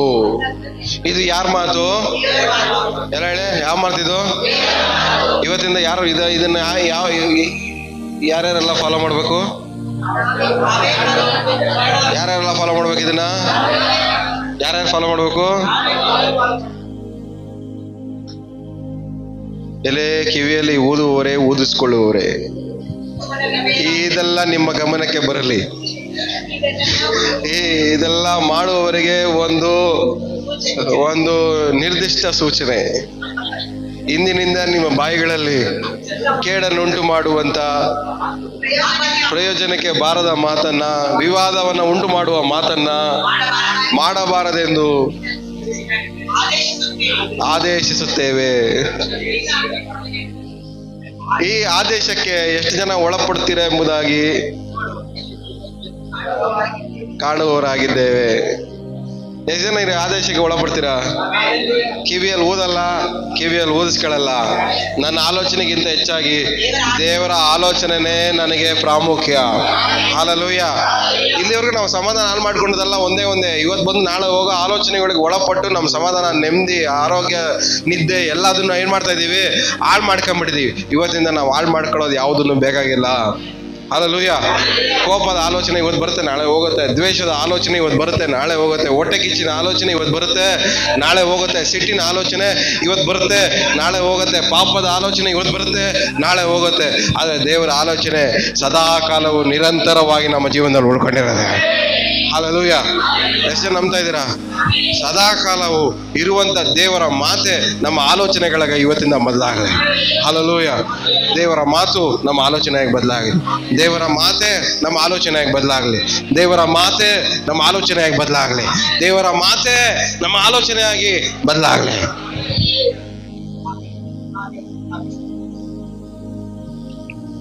ಇವತ್ತು ಕಣ್ಣೀರು ಬರ್ತಾ ಇರೋದೇನಕ್ಕೆ? ಆಲೋಚನೆ. ವೇದನೆ ಬರ್ತಾ ಇರೋದೇನಕ್ಕೆ? ಆಲೋಚನೆ. ಯಾರೋ ಕಿವಿಯಲ್ಲಿ ಊದಿರೋದನ್ನ, ಯಾರೋ ಮಾತಾಡಿರೋ ಮಾತನ್ನ ನಮ್ಮ ತಲೆಗೆ ಹಾಕೊಂಡು ಅದು ನಮ್ಮ ಆಲೋಚನೆಯಾಗಿ ನಾವು ಮಾರ್ಪಡಿಸ್ಕೊಂಡು ನಮ್ಮ ಜೀವನ ನಾವು ಹಾಳು ಮಾಡ್ಕೊಂತ ಇದೀವಿ. ಯಾರೋ ಮಾತಾಡಿರೋ ಮಾತನ್ನ ನಮ್ಮ ತಲೆಗೆ ಹಾಕೊಂಡು ಅದು ನಮ್ಮ ಆಲೋಚನೆಯಾಗಿ ನಾವು ಅನ್ಕೊಂಡು ನಮ್ಮ ಜೀವನನ ನಾವು ಹಾಳು ಮಾಡ್ಕೊಂತ ಇದೀವಿ. ಯಾರೋ ಮಾತು ನಮ್ಮ ಆಲೋಚನೆಗೆ ಬದಲಾಗಿ ನಮ್ಮ ಜೀವನ ಹಾಳಾಗ್ಬೇಕಾಗಿರೋದೇನಕ್ಕೆ? ನಮ್ಮ ಬಗ್ಗೆ ಮಾತಾಡ್ತಾರಂದ್ರೆ ಮಾತಾಡ್ಕೊಂಡು ಹಾಳಾಗಿ ಹೋಗ್ಲಿ. ಆದ್ರೆ ನಾವು ಆ ಆಲೋಚನೆಗೆ ಒಳಪಡಬಾರ್ದು. ನನ್ನ ಬಗ್ಗೆನೇ ಮಾತಾಡ್ತಾರಂತೆ, ನನ್ನ ಬಗ್ಗೆನೇ ಏನಕ್ಕೆ ಅದಲ್ಲ? ಆ ಆಲೋಚನೆಯಿಂದ ನಮ್ಗೆ ಏನಾದ್ರು ಪ್ರಯೋಜನ ಇದೆಯಾ? ಮಾತಾಡ್ಕೊಂಡು ಅವ್ರ ಪಾಡಿಗೆ ಹೋಗ್ಲಿ ಹೆಂಗಾದ್ರು. ಆದ್ರೆ ಅದು ನಮ್ಮ ಆಲೋಚನೆಯಾಗಿ ಬದಲಾಗಬಾರ್ದು. ಅದು ನಮ್ಮ ಆಲೋಚನೆಯಾಗಿ ಬದಲಾಗಬಾರ್ದು. ಸೊ ಇವತ್ತಿಂದ ದೇವರ ಮಾತೆ ನಮ್ಮ ಆಲೋಚನೆ. ಎಲ್ಲ ಹೇಳಿ, ದೇವರ ಮಾತೆ ನಮ್ಮ ಆಲೋಚನೆ. ಇವತ್ತಿಂದ ದೇವರ ಮಾತೆ ನಮ್ಮ ಆಲೋಚನೆ. ಇವತ್ತಿದನ್ನ ನಾನು ಜ್ಞಾಪಕ ಮಾಡ್ಕೊಂತೀನಿ. ದೇವರೇ, ನಿನ್ನ ಮಾತು ನನ್ನ ಆಲೋಚನೆಯಾಗಿ ಇವತ್ತಿಂದ ಬದಲಾಗಲಿ. ಹಲ್ಲೆಲೂಯಾ. ನನ್ನ ಪರಿಸ್ಥಿತಿಯಲ್ಲಿ ನಿನ್ನ ಮಾತೆ ನನ್ನ ಆಲೋಚನೆಯಾಗಿ ಮಾರ್ಪಡಲಿ. ನಿನ್ನ ವಾಕ್ಯವೇ ಸ್ಥಿರವಾಗಿದೆ. ನಿನ್ನ ವಾಕ್ಯವು ನಿರಂತರವಾಗಿ ಬದುಕ್ತಾ ಇದೆ. ಈ ನಿರಂತರವಾಗಿ ಬದುಕ್ತಾ ಇರುವಂತ ಮಾತನ್ನ ಕೇಳಿಸ್ಕೊಂತೀನಿ. ಅದು ನನ್ನ ಆಲೋಚನೆಯಾಗಿ ಪರಿವರ್ತಿಸ್ಕೊಂತೀನಿ. ಹಲ್ಲೆಲೂಯಾ. ಇವತ್ತು ಕನ್ವರ್ಟ್ ಮಾಡ್ಕೊಬೇಕು. ನಾವು ದೇವರ ಮಾತನ್ನ ನಮ್ಮ ಆಲೋಚನೆಯಾಗಿ ಕನ್ವರ್ಟ್ ಮಾಡ್ಕೊಳಕ್ ಸ್ಟಾರ್ಟ್ ಮಾಡ್ಬೇಕು.